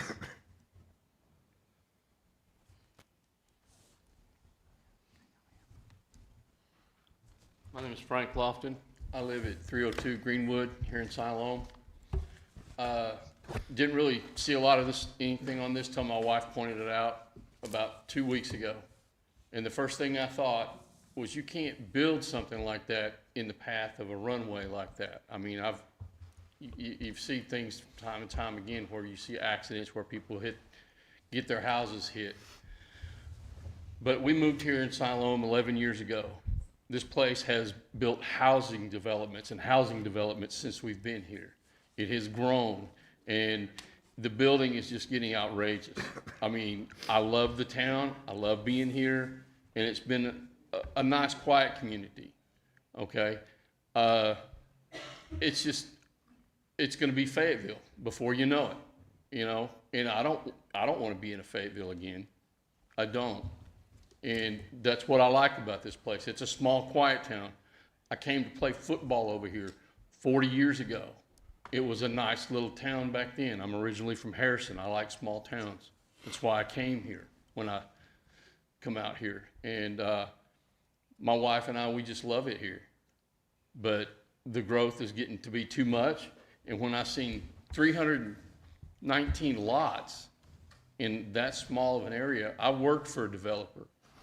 I know these people. It's all about the money, and it's all about putting as much as you can in as little as you can. And the guy talked about his water pressure a while ago. You know, it's just gonna trickle down the effect on everybody else. And then, unless you get more businesses in here, everybody else is gonna be paying in taxes to cover what doesn't get covered because we don't have enough business to help cover the taxes. I mean, I think there's been plenty of talking points in this, just on the aviation side of it, that it ought to shut it just down. It ought to be shut down, period. Thank you. Thank you, Mr. Laughlin. Anyone else?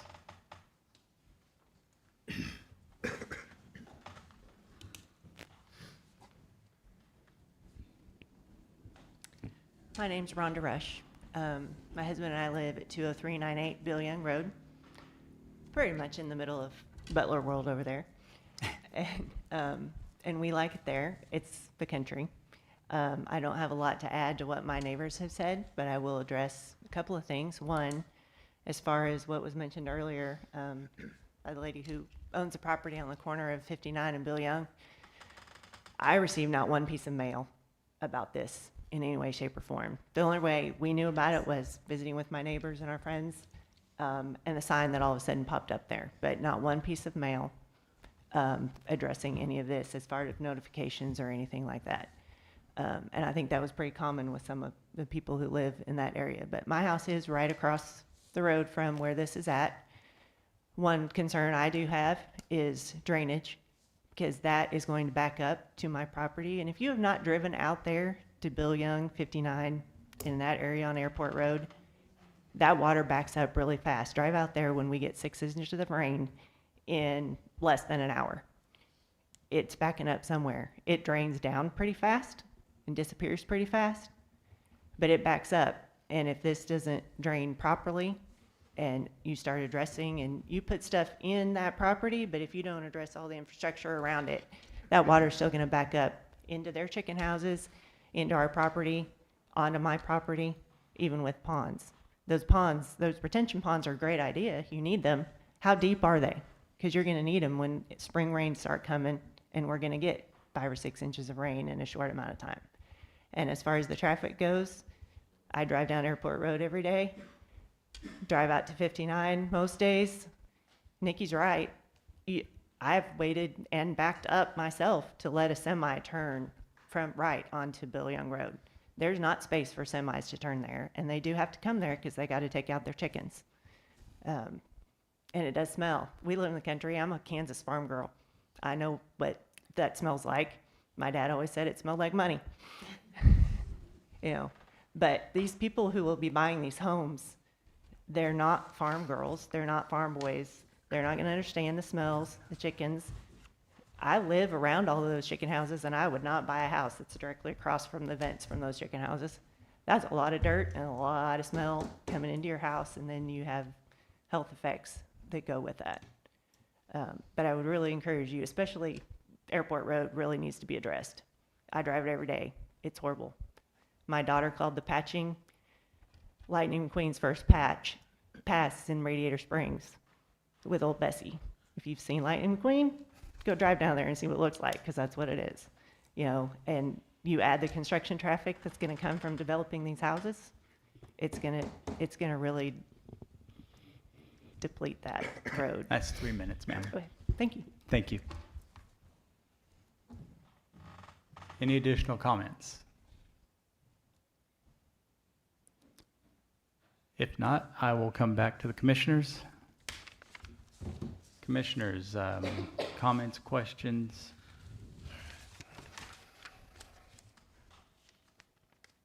Chris. I'm available for Commissioner. questions. What's that? I am available for questions. Yes. Chris. Chair. Chris, could you, for the people who are wondering about the annexation and why that happened after the vote, could you explain the process?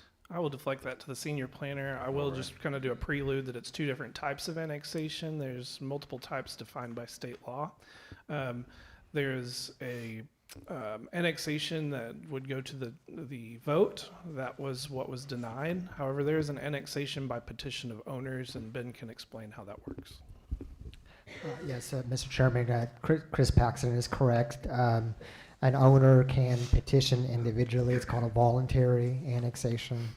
As long as they adjoin to the city limits, they have the ability to petition with the county, and then that indeed was the vote that went through to the board last year to annex in this property. So. Thank you, Ben. Thanks.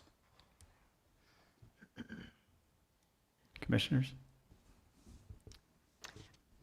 Mr. Chair, I just want to clarify that we are not the Board of Directors. This is the Planning Commission. When we go through something and look at it, it's still, many times, the final plat will go to the Board of Directors. Am I not correct about that?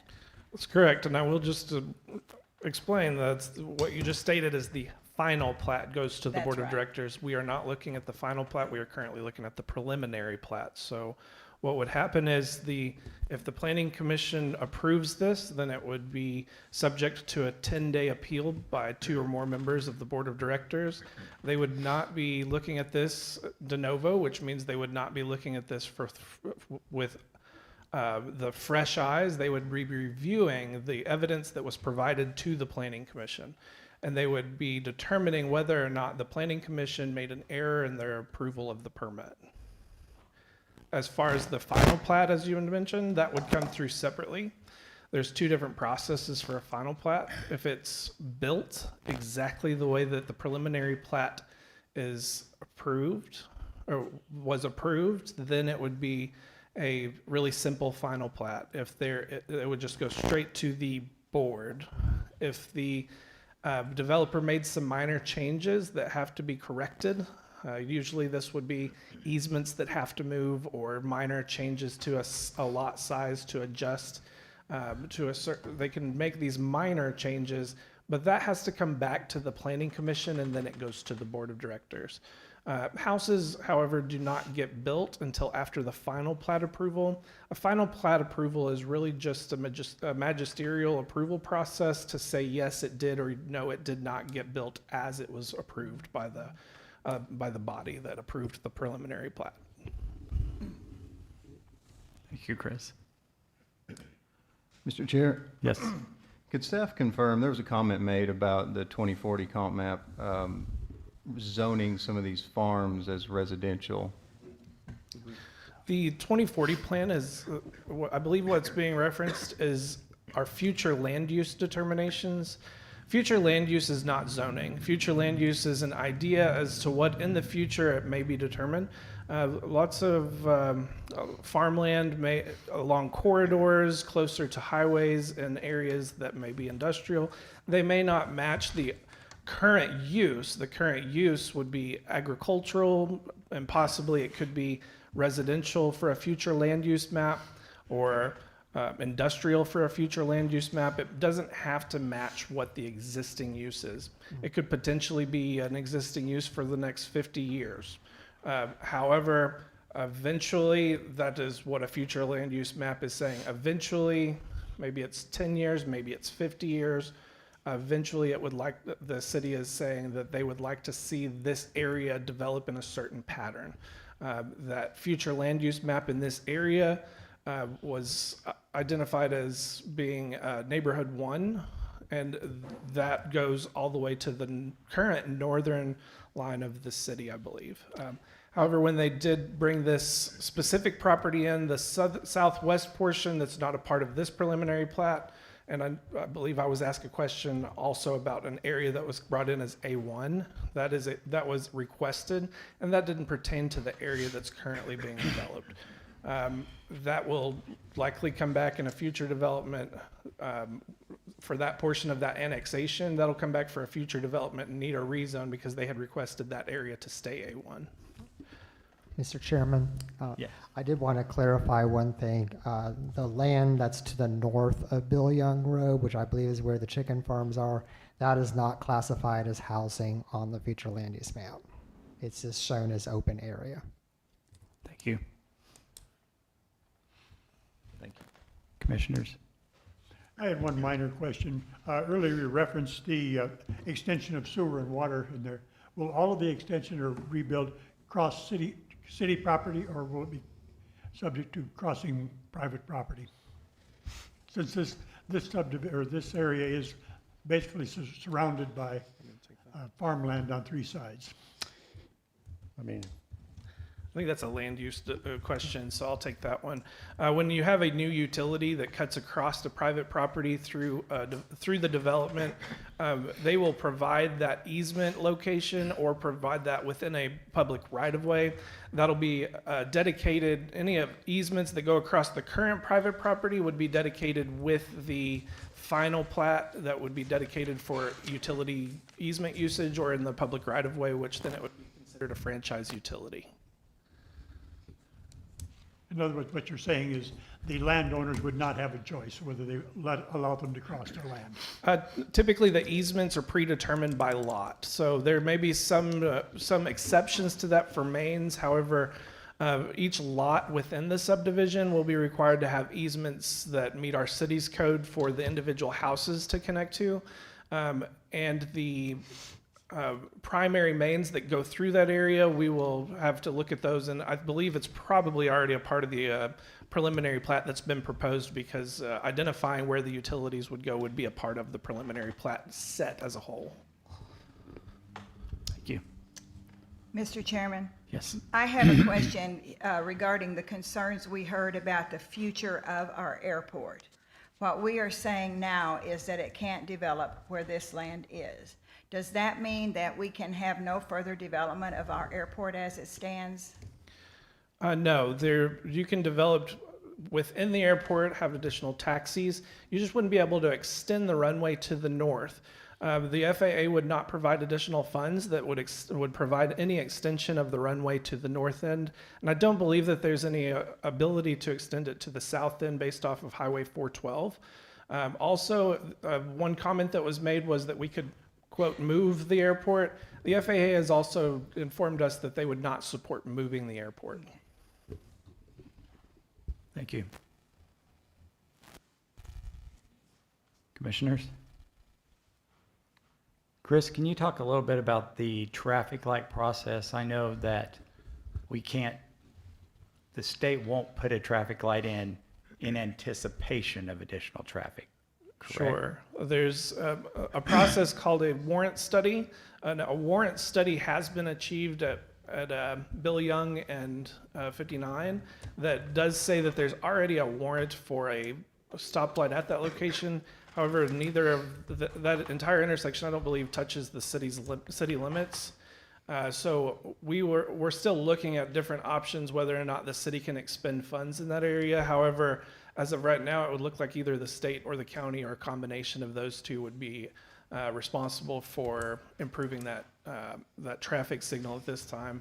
There are some options that we're looking into as staff, whether or not the street impact fees can be a part of that, and if we can go into partnership with that. However, the street impact fees, we will also be, I think it's about $79,000.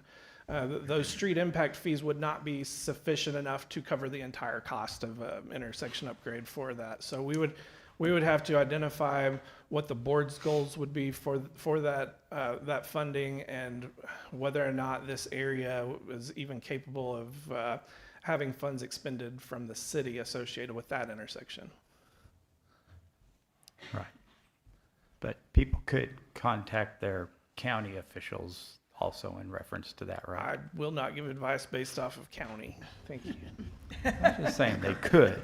They could. Don't even judge after me. Commissioners, any other question? I know that purchasing that property was brought up, and I know that had been options in the past, but that's really not an option now, right, for the city? I would just state that we don't currently have any plans to purchase the property, and we don't have anything budgeted or approved by the board of directors to purchase the property. And it's not for sale. That's correct.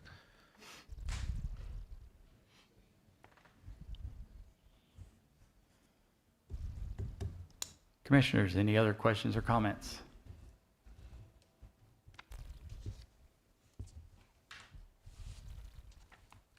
If not, I will entertain a motion. Mr. Chair? Yes. Prior to the motion, I would just like to remind the Planning Commission what their options are. You can approve this at the Planning Commission level. If you made that motion, it would be I move to approve with conditions as stated by staff. If you wanted to keep that additional condition that we spoke about earlier, that would also be a part of that. The same motion for that would be deny, but you would just make a motion to deny. That is not recommended. The motion in the affirmative is always recommended to prevent confusion. You always make a motion in the affirmative. If the board wishes to table this, I will state that there was a change in state law, and that the state law states that if you do not approve a development permit within 60 days, that the permit is automatically approved. Wow. However, there may be some wiggle room on that, and I will turn that over to the city attorney. All eyes are on you. And by wiggle room, he means potential agreement with the applicant to extend that deadline if additional information gathering is agreed to. So, but otherwise, you have until April 30th to make a decision. Inaction automatically equates to approval if no action is taken by April the 30th. If you wanted to table the decision, you would probably need and some action other than approval was anticipated, you would need a special meeting probably between now and then, just so you know. The additional condition, if the motion is made, can that be made at the same time adding it, or does it need to be added prior to? I would defer that to the city attorney because it was not a part of the posted packet. Oh, that we Whether or talked not- about at the very beginning of Yes, the meeting. ma'am. I think I would do two separate motions to add that. I'd do a motion and a vote, voice vote to add that, and then a vote to approve or deny the plat or table, whatever your decision is. Okay, so we can do an initial motion for the condition and do a voice vote. Yes. Okay, so I will start with that and accept a motion to add the condition per staff's, I don't know what the wording was. I can assist with that. Please. Staff would recommend that the motion state, I move to include or incorporate the condition of approval as stated by the city engineer at the beginning of this meeting.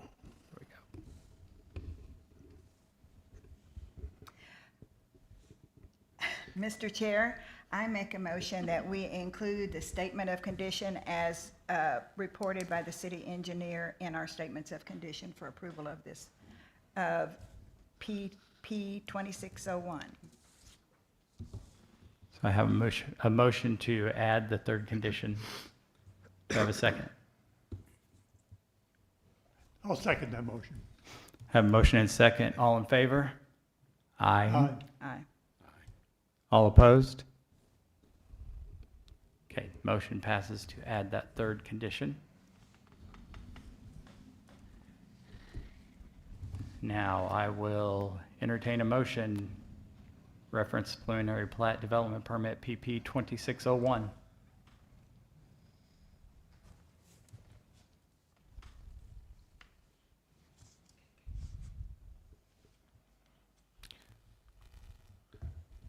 Mr. Chair. I have to have a motion, right? Mr. Chair, if the Yes. planning commission does not make a motion, that would be considered.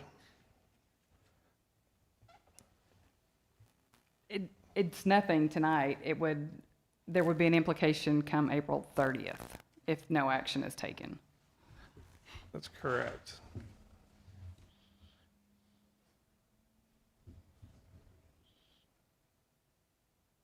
Commissioners, do I have a motion?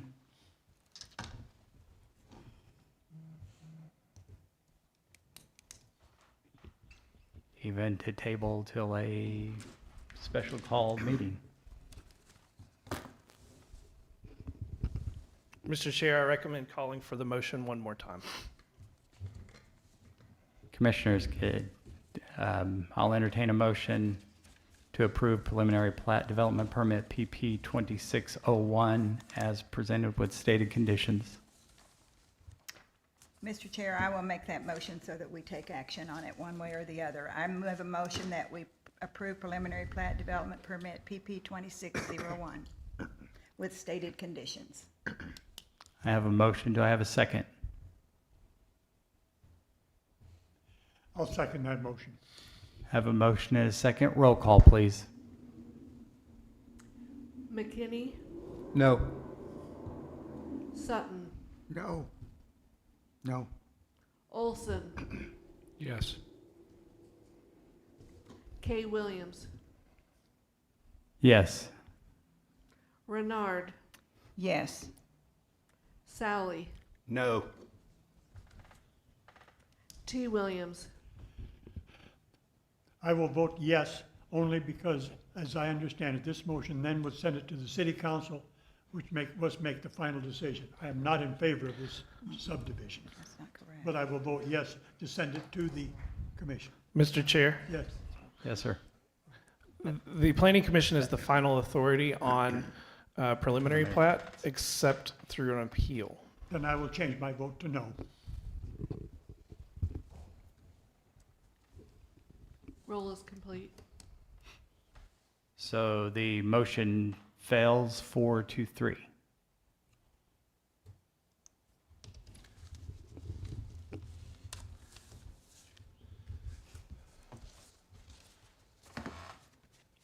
Any other? Very good. We will move on to the second item in the development permit approval, significant development permit SD 2602.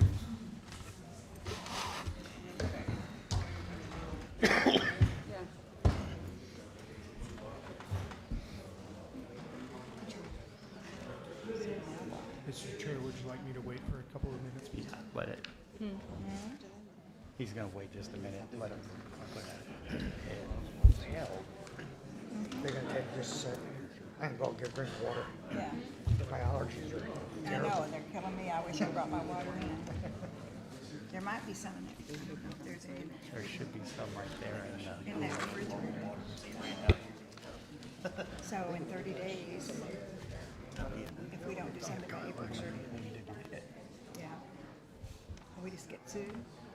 Yeah. Okay. I love a lawsuit.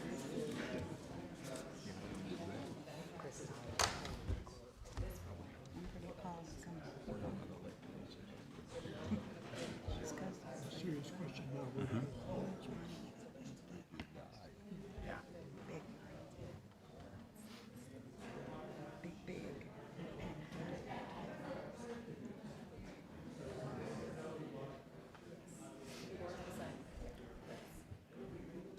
I like the young man. Yeah. You just couldn't hear a word he said because you didn't come get up to the microphone. What-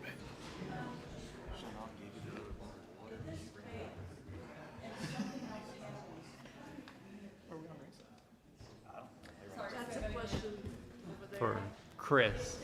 This has failed, and if something else happens, I don't know what, it'll be on the city's website. Everything is on. The notifications. How is it notifications for Yeah, we should anything? clarify This that. is, are we at recess or? Yes. We are at recess. Did you call for a recess? I did not, but I was gonna ask Okay. if I could. You're the chair. You can call for a 15-minute Okay. recess if you'd like. We're gonna take a 10-minute recess. 10-minute recess.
Call the meeting back to order for the Planning Commission. Next item on the agenda, significant development permit SD 2602. Kyle.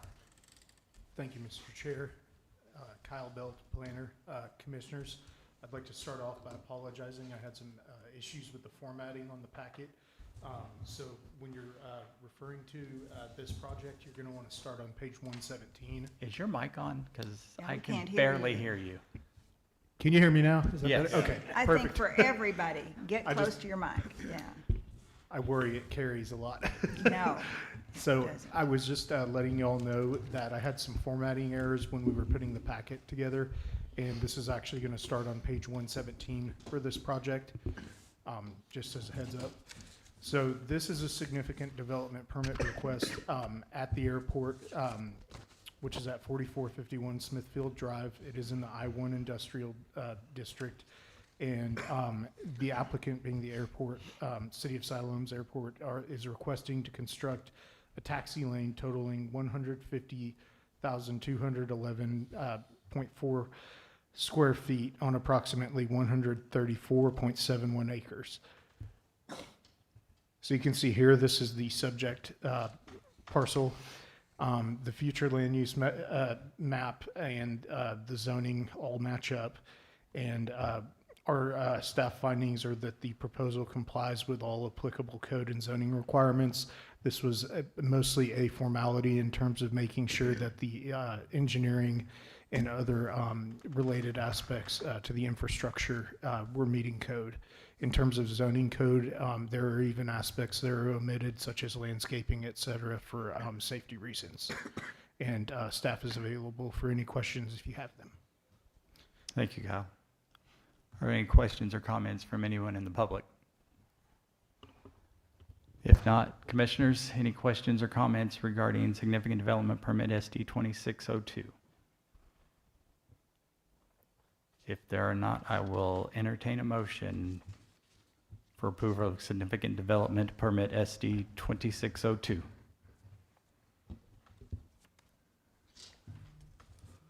I'd move approval, SD 26-02. Do I have a second? I'll second. Was that Sally?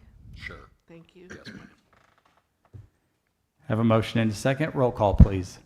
Olson, Yes. Kay Williams, Yes. Renard, Yes. Sally, Yes. T. Williams, Yes. McKinney, Yes. Sutton. Yes. Thank you. Motion carries. Approval of significant development permit SD 2602. Next item, rezoning development permit RZ 26-03, rezoning from PDL to PDL. Kyle. Thank you, Mr. Chair. Kyle Belt, planner. So this is a requested amendment to an existing plan development legacy, which is already in the preliminary plat phase. It's at the 20,000 block of Bruce Rutherford Drive. The applicant is seeking to amend said previously approved plan development legacy through the rezoning process to account for changes to the conceptual layout of the proposed development. So essentially, this is just housekeeping. This was the original concept from ordinance 25-07 that was approved. What I'd like to highlight is up in the northwest corner. You can see where there are houses abutting both sides of the road that's going to exit onto 412. That is going to change up a little bit, and there's going to be park space, and I'll show you that on the next slide. Down at the very bottom, and there was no way for me to zoom in to get a clear image, but if you see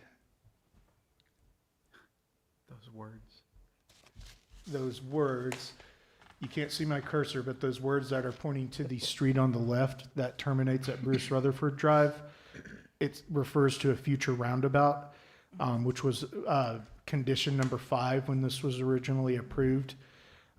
They're requesting that that condition be removed. There is no longer a need for that roundabout, and I just wanted to point out that that's what that states, and it is paramount to this request. That being said, here's the new proposed concept update. So as you can see, that north road, which lets out onto 412 or provides ingress as well, there's park space on both sides, as well as there being a little bit more green space throughout the development. As a result of this, they actually lost 2 lots, taking their lot count down from 232 to 230. And the affected areas, if approved, would be shifting area 3 and area 4. Like I said, this is housekeeping. It's not increasing the dwelling count. It's not changing anything that was approved through the original PDL other than the conceptual layout. None of the standards are being requested to be changed or anything like that. So when you see notes that say see prior staff report, that's what it's referencing. And then I've also attached the current request so that can be juxtaposed, for any type of discrepancy, but we found none as we were reviewing it. They're not asking for, anything weird, in terms of it being a planned development. This would just be what's referred to as a planned development legacy amendment. So with that said, we find that the rezoning amendment request meets code, and we are available for any questions. Thank you, Kyle. Are there any questions or comments from anyone in the audience? Yes, ma'am. State your name and address clearly, please, and you'll have 3 minutes. Okay, thank you. I'm Rachel Caldwell, 17124 Beck Court. All right, when we moved out there about 9 years ago to that area, we knew growth would happen, and we're for growth, but we really want growth to happen in a positive way, looking forward to the future.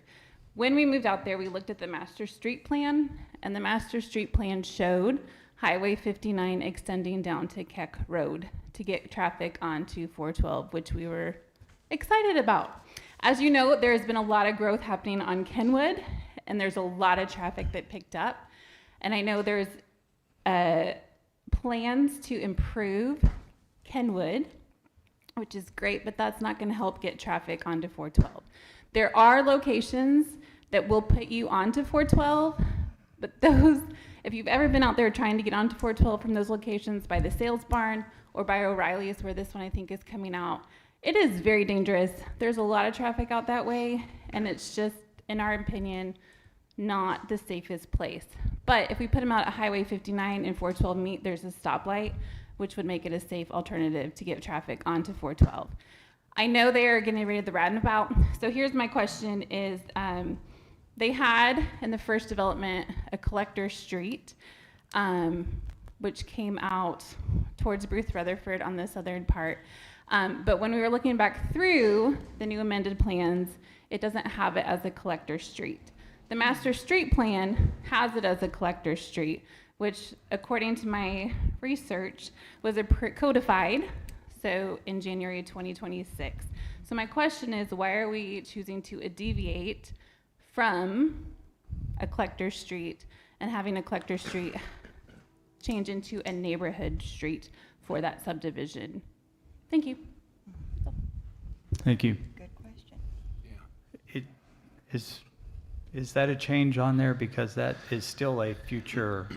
That is a change on there. I believe that they reduced the size of the street that's headed to the south because the city engineer in the code has the authority to reduce a classification of any city street by one during the development phase. So I believe that we identified that the school was no longer going to the south. The school was going to be the major traffic generator that would have been on the southwest side of the roundabout, which is why the roundabout itself was requested to go away. So it's, I know that staff did a great job. My staff did a great job on their staff report, but let's boil down what we're actually looking at here. We're looking at the school's not going to the southwest of this location anymore. The roundabout's no longer needed. There was concerns about the width of the collector street that was going to the north. We lost some lots. We had to rearrange that southwest corner a little bit because there was a cutout there for the north side of a roundabout that's not going to be there, so they had to make some fixes, and I believe they added some green space. So you have a development with, I believe, more green space, less lots, narrower street because there's going to be, there's no longer that future planned school at the southwest. And that also was some concerns by some of the board members as well whenever they had that conversation, was the size of the street and backing out onto the street and having the driveways on that southwest side. So on the west side, south of a certain area, some of those driveways go straight onto the street. So a reduction in street size typically results in traffic calming. So smaller streets incorporated the new plan requirements. The typical street section now requires, which doesn't apply to this because it was already was required. You're gonna have street trees, street lights. You're gonna have the traffic calming is gonna be natural because of the narrower street area. But I believe that the city engineer did take all of that into consideration and requested that the street be reduced from that collector because of that reason, is because that school, that major traffic generator on the south was no longer going to be factored in the determination. Okay, so how does that affect the master street plan? Because on the master street plan, or what we have currently, it still does go out to 59 eventually. Yes, it'll still connect to the north. I believe at the intersection on the north. Can you switch to the slide that shows the plat? If you look at the intersection where it goes to the northwest part of the blue, I believe, and just to the central red, there's an intersection that looks kind of like a square. If someone can put the mouse over that just to show where that location is. Or I did a really bad job explaining it. So if you look at that area, if you go to the north of that, it'll make a future connection to that intersection, I believe. And it will likely widen back out to make a connection to the north. So that intersection, I believe, downsizes to the smaller street classification at that location. If there's lanes, then they'll design those, if they haven't already, design those to make the proper connection to the north whenever that extends to the north. For the lanes that go to the south, if it has 2 lanes on the north side, there's opportunity there to make a right turn only lane or a left or a central turn lane to incorporate that into the north intersection. One of my directives, as being the Director of Administrative Services for this, was for them as a developer, they have a preliminary plat approved and they're constructing this right now on the north end. I have asked them to hold off on the north side of that intersection until we settle the south side of that intersection. And the reason I did that was because until we know what that street on the south is going to look like, you can't build the north side and put the lanes in there and make an expectation of alignment. So once the Planning Commission makes their determination whether or not to accept the amendments as proposed, then they'll go ahead and make the changes to the civil set that will identify that northern intersection, and it'll get reviewed to verify that it meets the city standards by the city engineer. Thank you, Chris. Commissioners, any other questions? Or do you have any questions or comments? I'm sorry, was there anybody else in the audience that had any questions or comments? I apologize, got a little no worries, out of order. no worries, Jim. My name is Evan McMahon with Crafton, Tull, 901 North 47th in Rogers, representing the developer. I just wanted to state that we agree with the staff report and further explain a few of the reasoning for these changes. As was discussed, the school is no longer going at that location. That was the primary driver for the roundabout and the justification, from my understanding, for that collector street classification. So with that additional traffic demand being removed, it's no longer appropriate to have that street classification on that road. And I know it's been mentioned some concerns with having a collector street going through a neighborhood with driveways fronting it. As Mr. Paxton mentioned, having a narrower street on that would help the traffic calming and create a safer condition within the neighborhood. Also like to note, this does not remove the ability to access 412 in the future once that connection is made. The street's still there. It's just a more appropriate street typology for this application. And what we have designed right now on that north stub, north of the intersection that we were just discussing, that widens back out to allow for a left turn lane once it's extended up to the highway.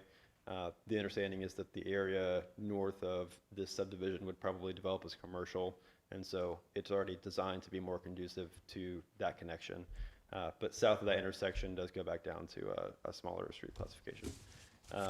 The only other amendment to the the PL or the PD is, as we mentioned, making some adjustments on the northwest side of the site, shifting some green space, eliminating some lots, turning it into green space. Primarily, it's a result of once we got further into stormwater analysis for that part of the site, we wanted a more robust passage of water under the street there, and having the density of lots in the area that we had previously would not allow for that. So again, developer was all right with having a reduction in the lot count in order to allow for a better stormwater design in that area. So available for any questions, further clarification, but just wanted to make a few notes there. Thank you. Thank you. Anyone else in the audience have any questions or comments? Commissioners, questions, comments? If not, I will entertain a motion.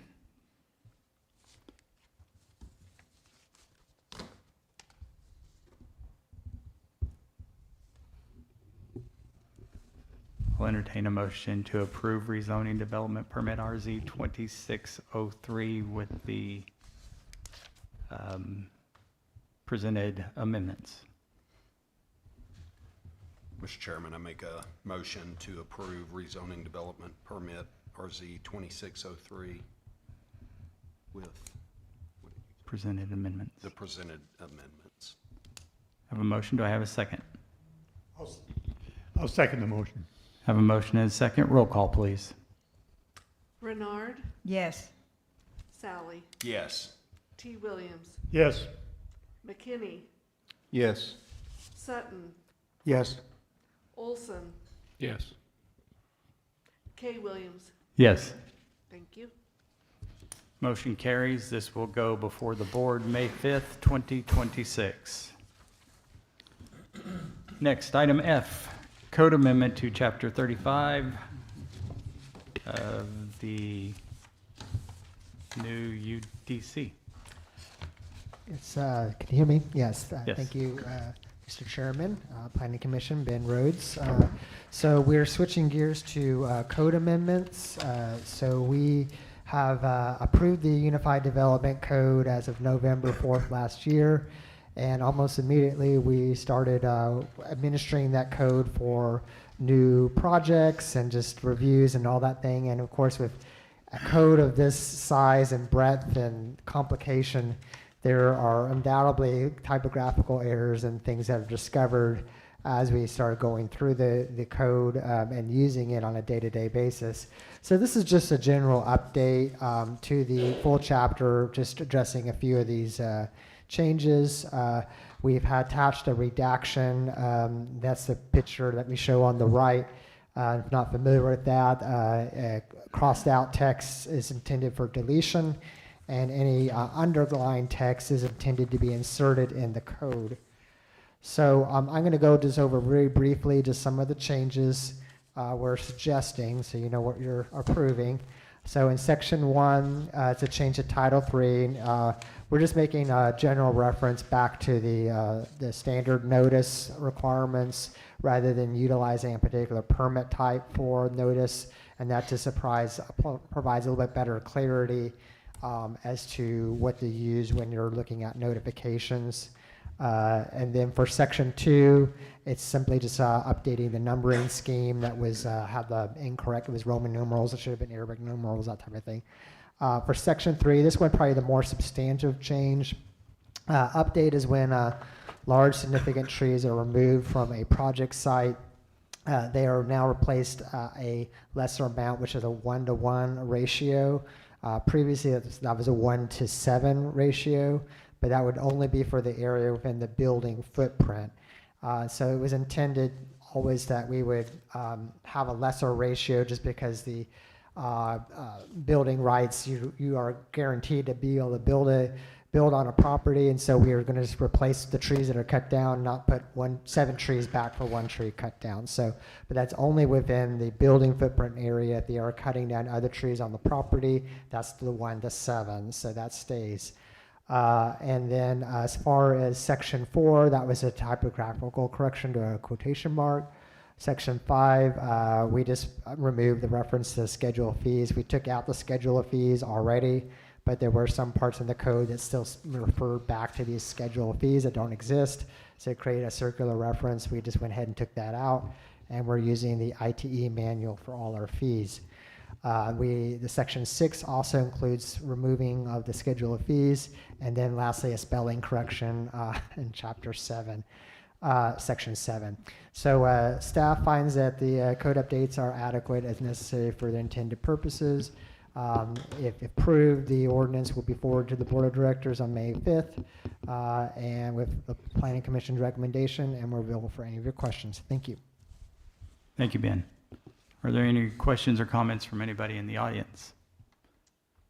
If not, commissioners, questions or comments regarding the code amendment changes? I just have one quick question with this tree situation. Since that's a code, if somebody buys that house and then decides to cut down all those trees that were just planted, can they do that? Well, if it's part of a building permit request, it would have to be looked at that time. But if they already are in the house and they just choose on their own to cut down, we do not regulate that. So this is tied to building specifically. Okay. And Mr. Chair, that's one thing that we're going to be looking at with the grading permit requirements, but the grading permits are going to be associated with our drainage criteria manual updates, and we'll likely tie a grading permit requirement in the future to address things that are outside of the typical development realm. It's typical in a grading permit ordinance to have a 7-to-1 tree ratio, or excuse me, a 5-to-1 tree ratio. If you remove 5, then, or if you remove one significant tree, you plant 5 in its place. But usually you have a trigger for that. So that's where the 7 comes into place. So once you remove 7, then you have to replace those at a 5-to-1 ratio. We don't currently have that as a part of our grading permit requirements, but that's where it would be appropriate in the future. Okay, thank you. Any other questions, commissioners? Mr. Chairman, was there any consideration given to the type of tree that we replace? There is to Mr. Chair. Yes. Yes, there is to a certain point. There's a list of, I believe we have a list of species that are not protected. I believe that includes things like the Bradford pear, invasive species, thorny honey locust, I believe is on there. There's a few of those other things. We also identify ornamental trees separately, I believe, instead of identifying them as, or certain types of trees. We identify it being a significant tree at the base, where it would be at the ground for trees that never become 8 inches at the top. Those may have a different standard. It can be significant for certain types of trees and not meet that 8-inch at breast height requirement. And we do list that, I believe, separately in the code as well. It's a thoughtful approach. Thank you. Mm-hmm. Thank you. Any other questions or comments, commissioners?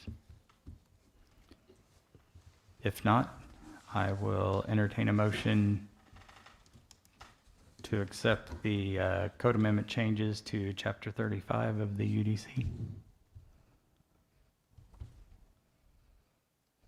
I will move that we accept the amendments to Chapter 35 and forward it to the City Council with the due pass resignation. I have a second. Second. I have a motion and a second. Roll call. Roll call, please. T. Williams, Yes. McKinney, Yes. Sutton, Yes. Olson, Yes. K. Williams, Yes. Renard, Yes. Sally. Yes. Motion carries. This will go before the board May 5th, 2026. Next, item G, easement acceptance.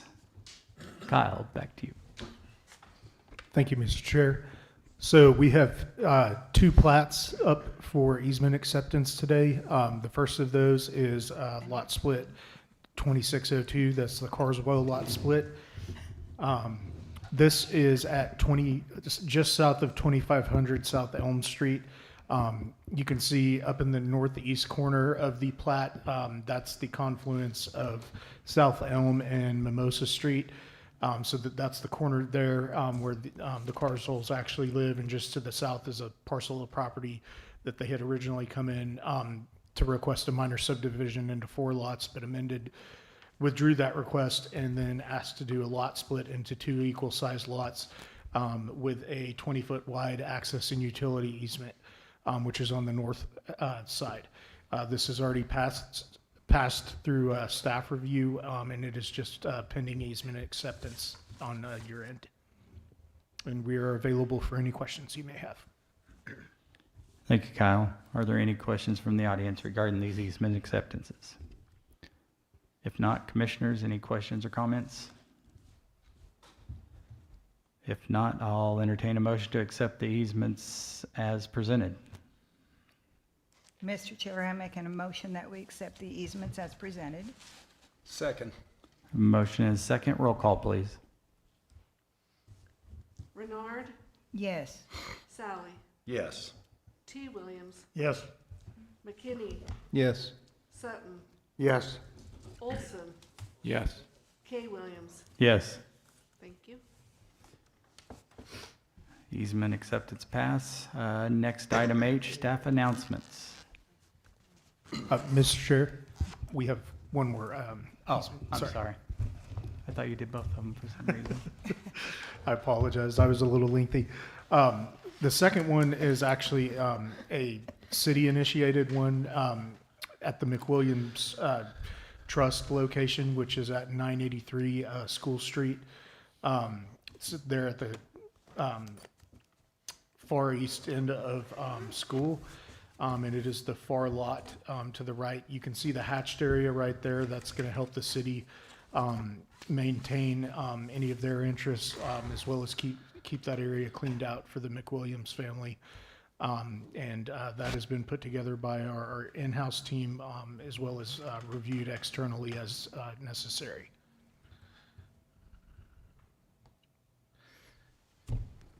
Any questions or comments regarding the easement of McWilliams Trust drainage easement? If not, I'll entertain a motion to accept this easement as accepted or as presented. Mr. Chairman, I make a motion to accept the easement as presented. Second. A motion is second. Roll call, please. Olson, Yes. K. Williams, Yes. Renard, Yes. Sally, Yes. T. Williams, Yes. McKinney, Yes. Sutton. Yes. Thank you. Easement is accepted. Item H, staff announcements. So the April 14th, 2026 PDRC meeting is canceled. There will be a Board of Adjustment meeting on May 12th. Okay, if we have no other comments or questions from the commissioners, I will accept a motion to adjourn the Planning Commission meeting. So moved. Second. Moved and seconded. All in favor? Aye. Opposed? Planning Commission meeting's adjourned. So we're not done.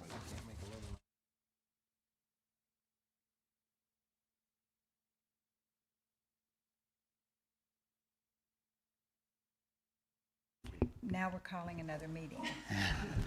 Sit down. Sit down. I'll be coming with you to get your pizza. Don't leave without me.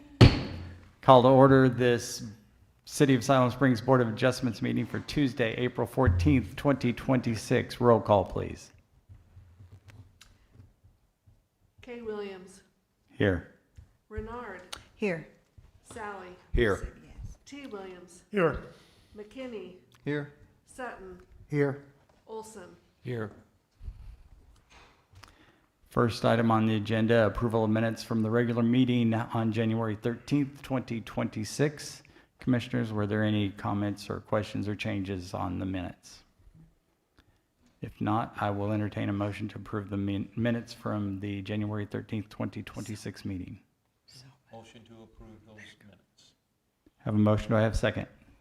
Second. Have a motion and a second. All in favor? Aye. Aye. Opposed? Minutes are approved. Item D, variance request. Signed variance BOA 26-01. Kyle. Thank you, Mr. Chair. Kyle Belt.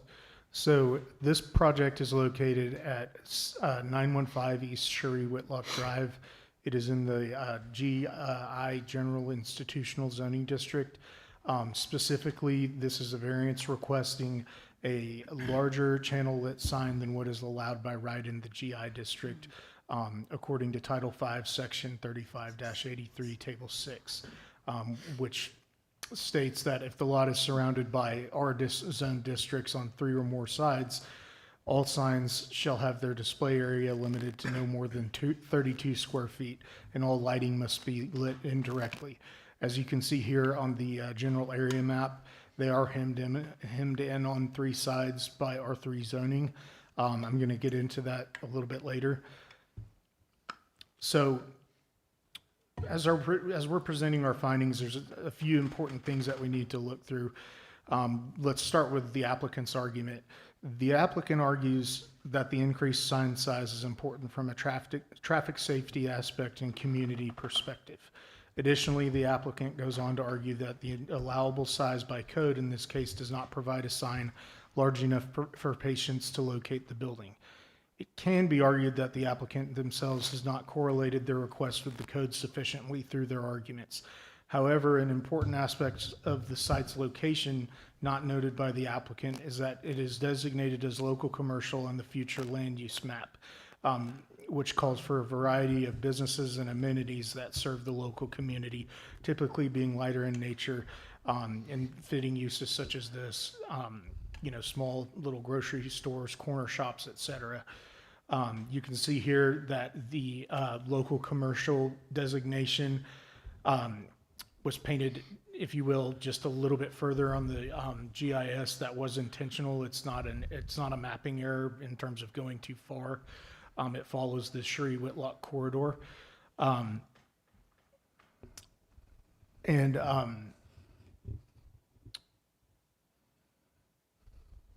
of the other things that I'd like to point out is that visibility may actually be a valid concern in this area given an on-site analysis, because we discovered that not only is Shuri Whitlock's speed limit listed at 45 miles an hour at the subject location, but it's also designated as a minor arterial on the master street plan. Further, there are multiple structures around the intersection of Shuri Whitlock and Hyco that are either not in our zone or not being used for residential purposes. 2 of those that I'd really like to bring to light are the Dollar General down at the southeast corner, and then if you look 2 houses to the east, that's actually a facility run by Genesis House, not residential. Finally, staff contends that a sign for wayfinding purposes as related to any medical use is needed, whether a clinic is public or private, as patient wayfinding is extremely important from a practical standpoint in the medical field. Staff presents this request to the board to consider that a case for practical hardship may be made based on the findings presented. Staff is available based for any questions that you may have.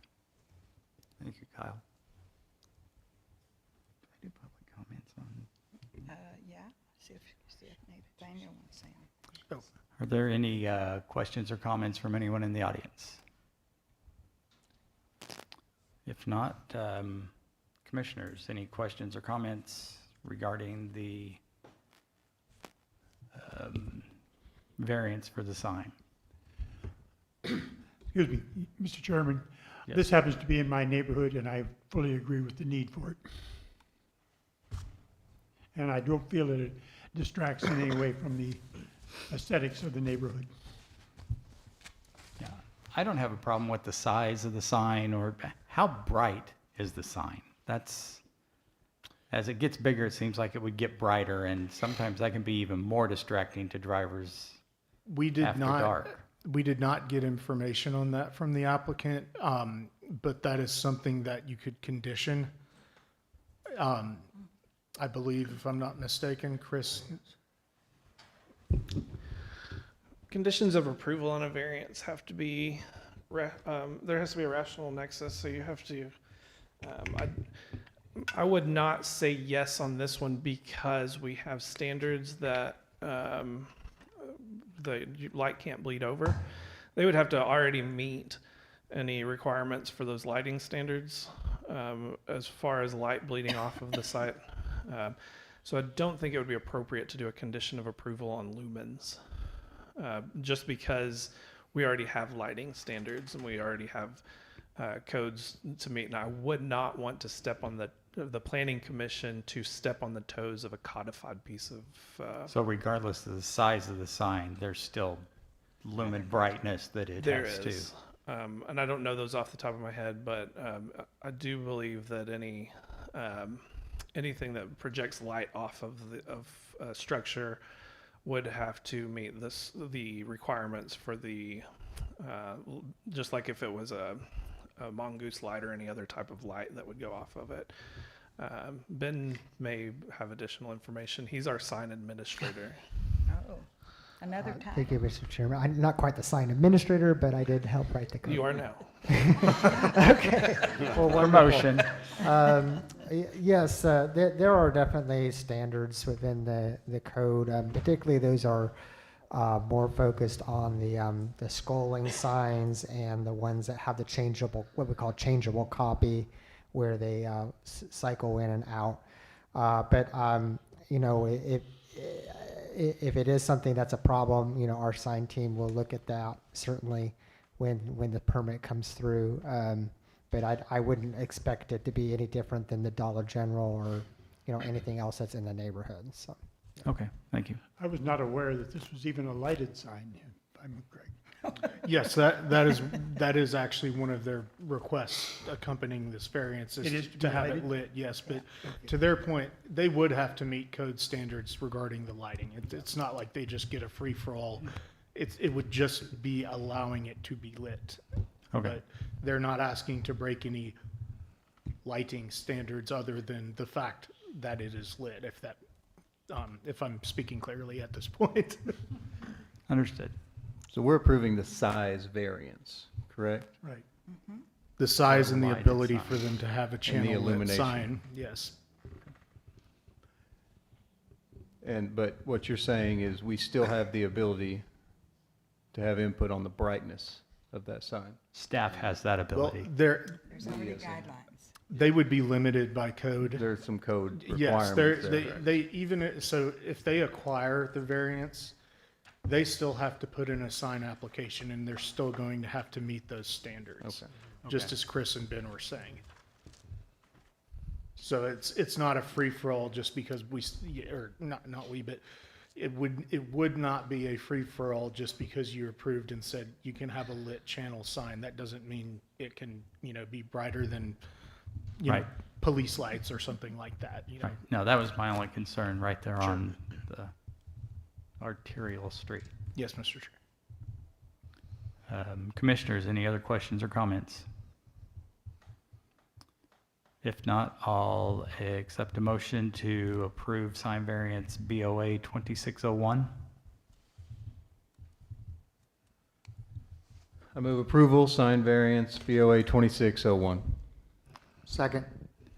Have a motion and a second. Roll call, please. Excuse me, who gave the second, please? Sutton. Thank you. McKinney, Yes. Sutton, Yes. Olson, Yes. K. Williams, Yes. Renard, Yes. Sally, Yes. T. Williams. Yes.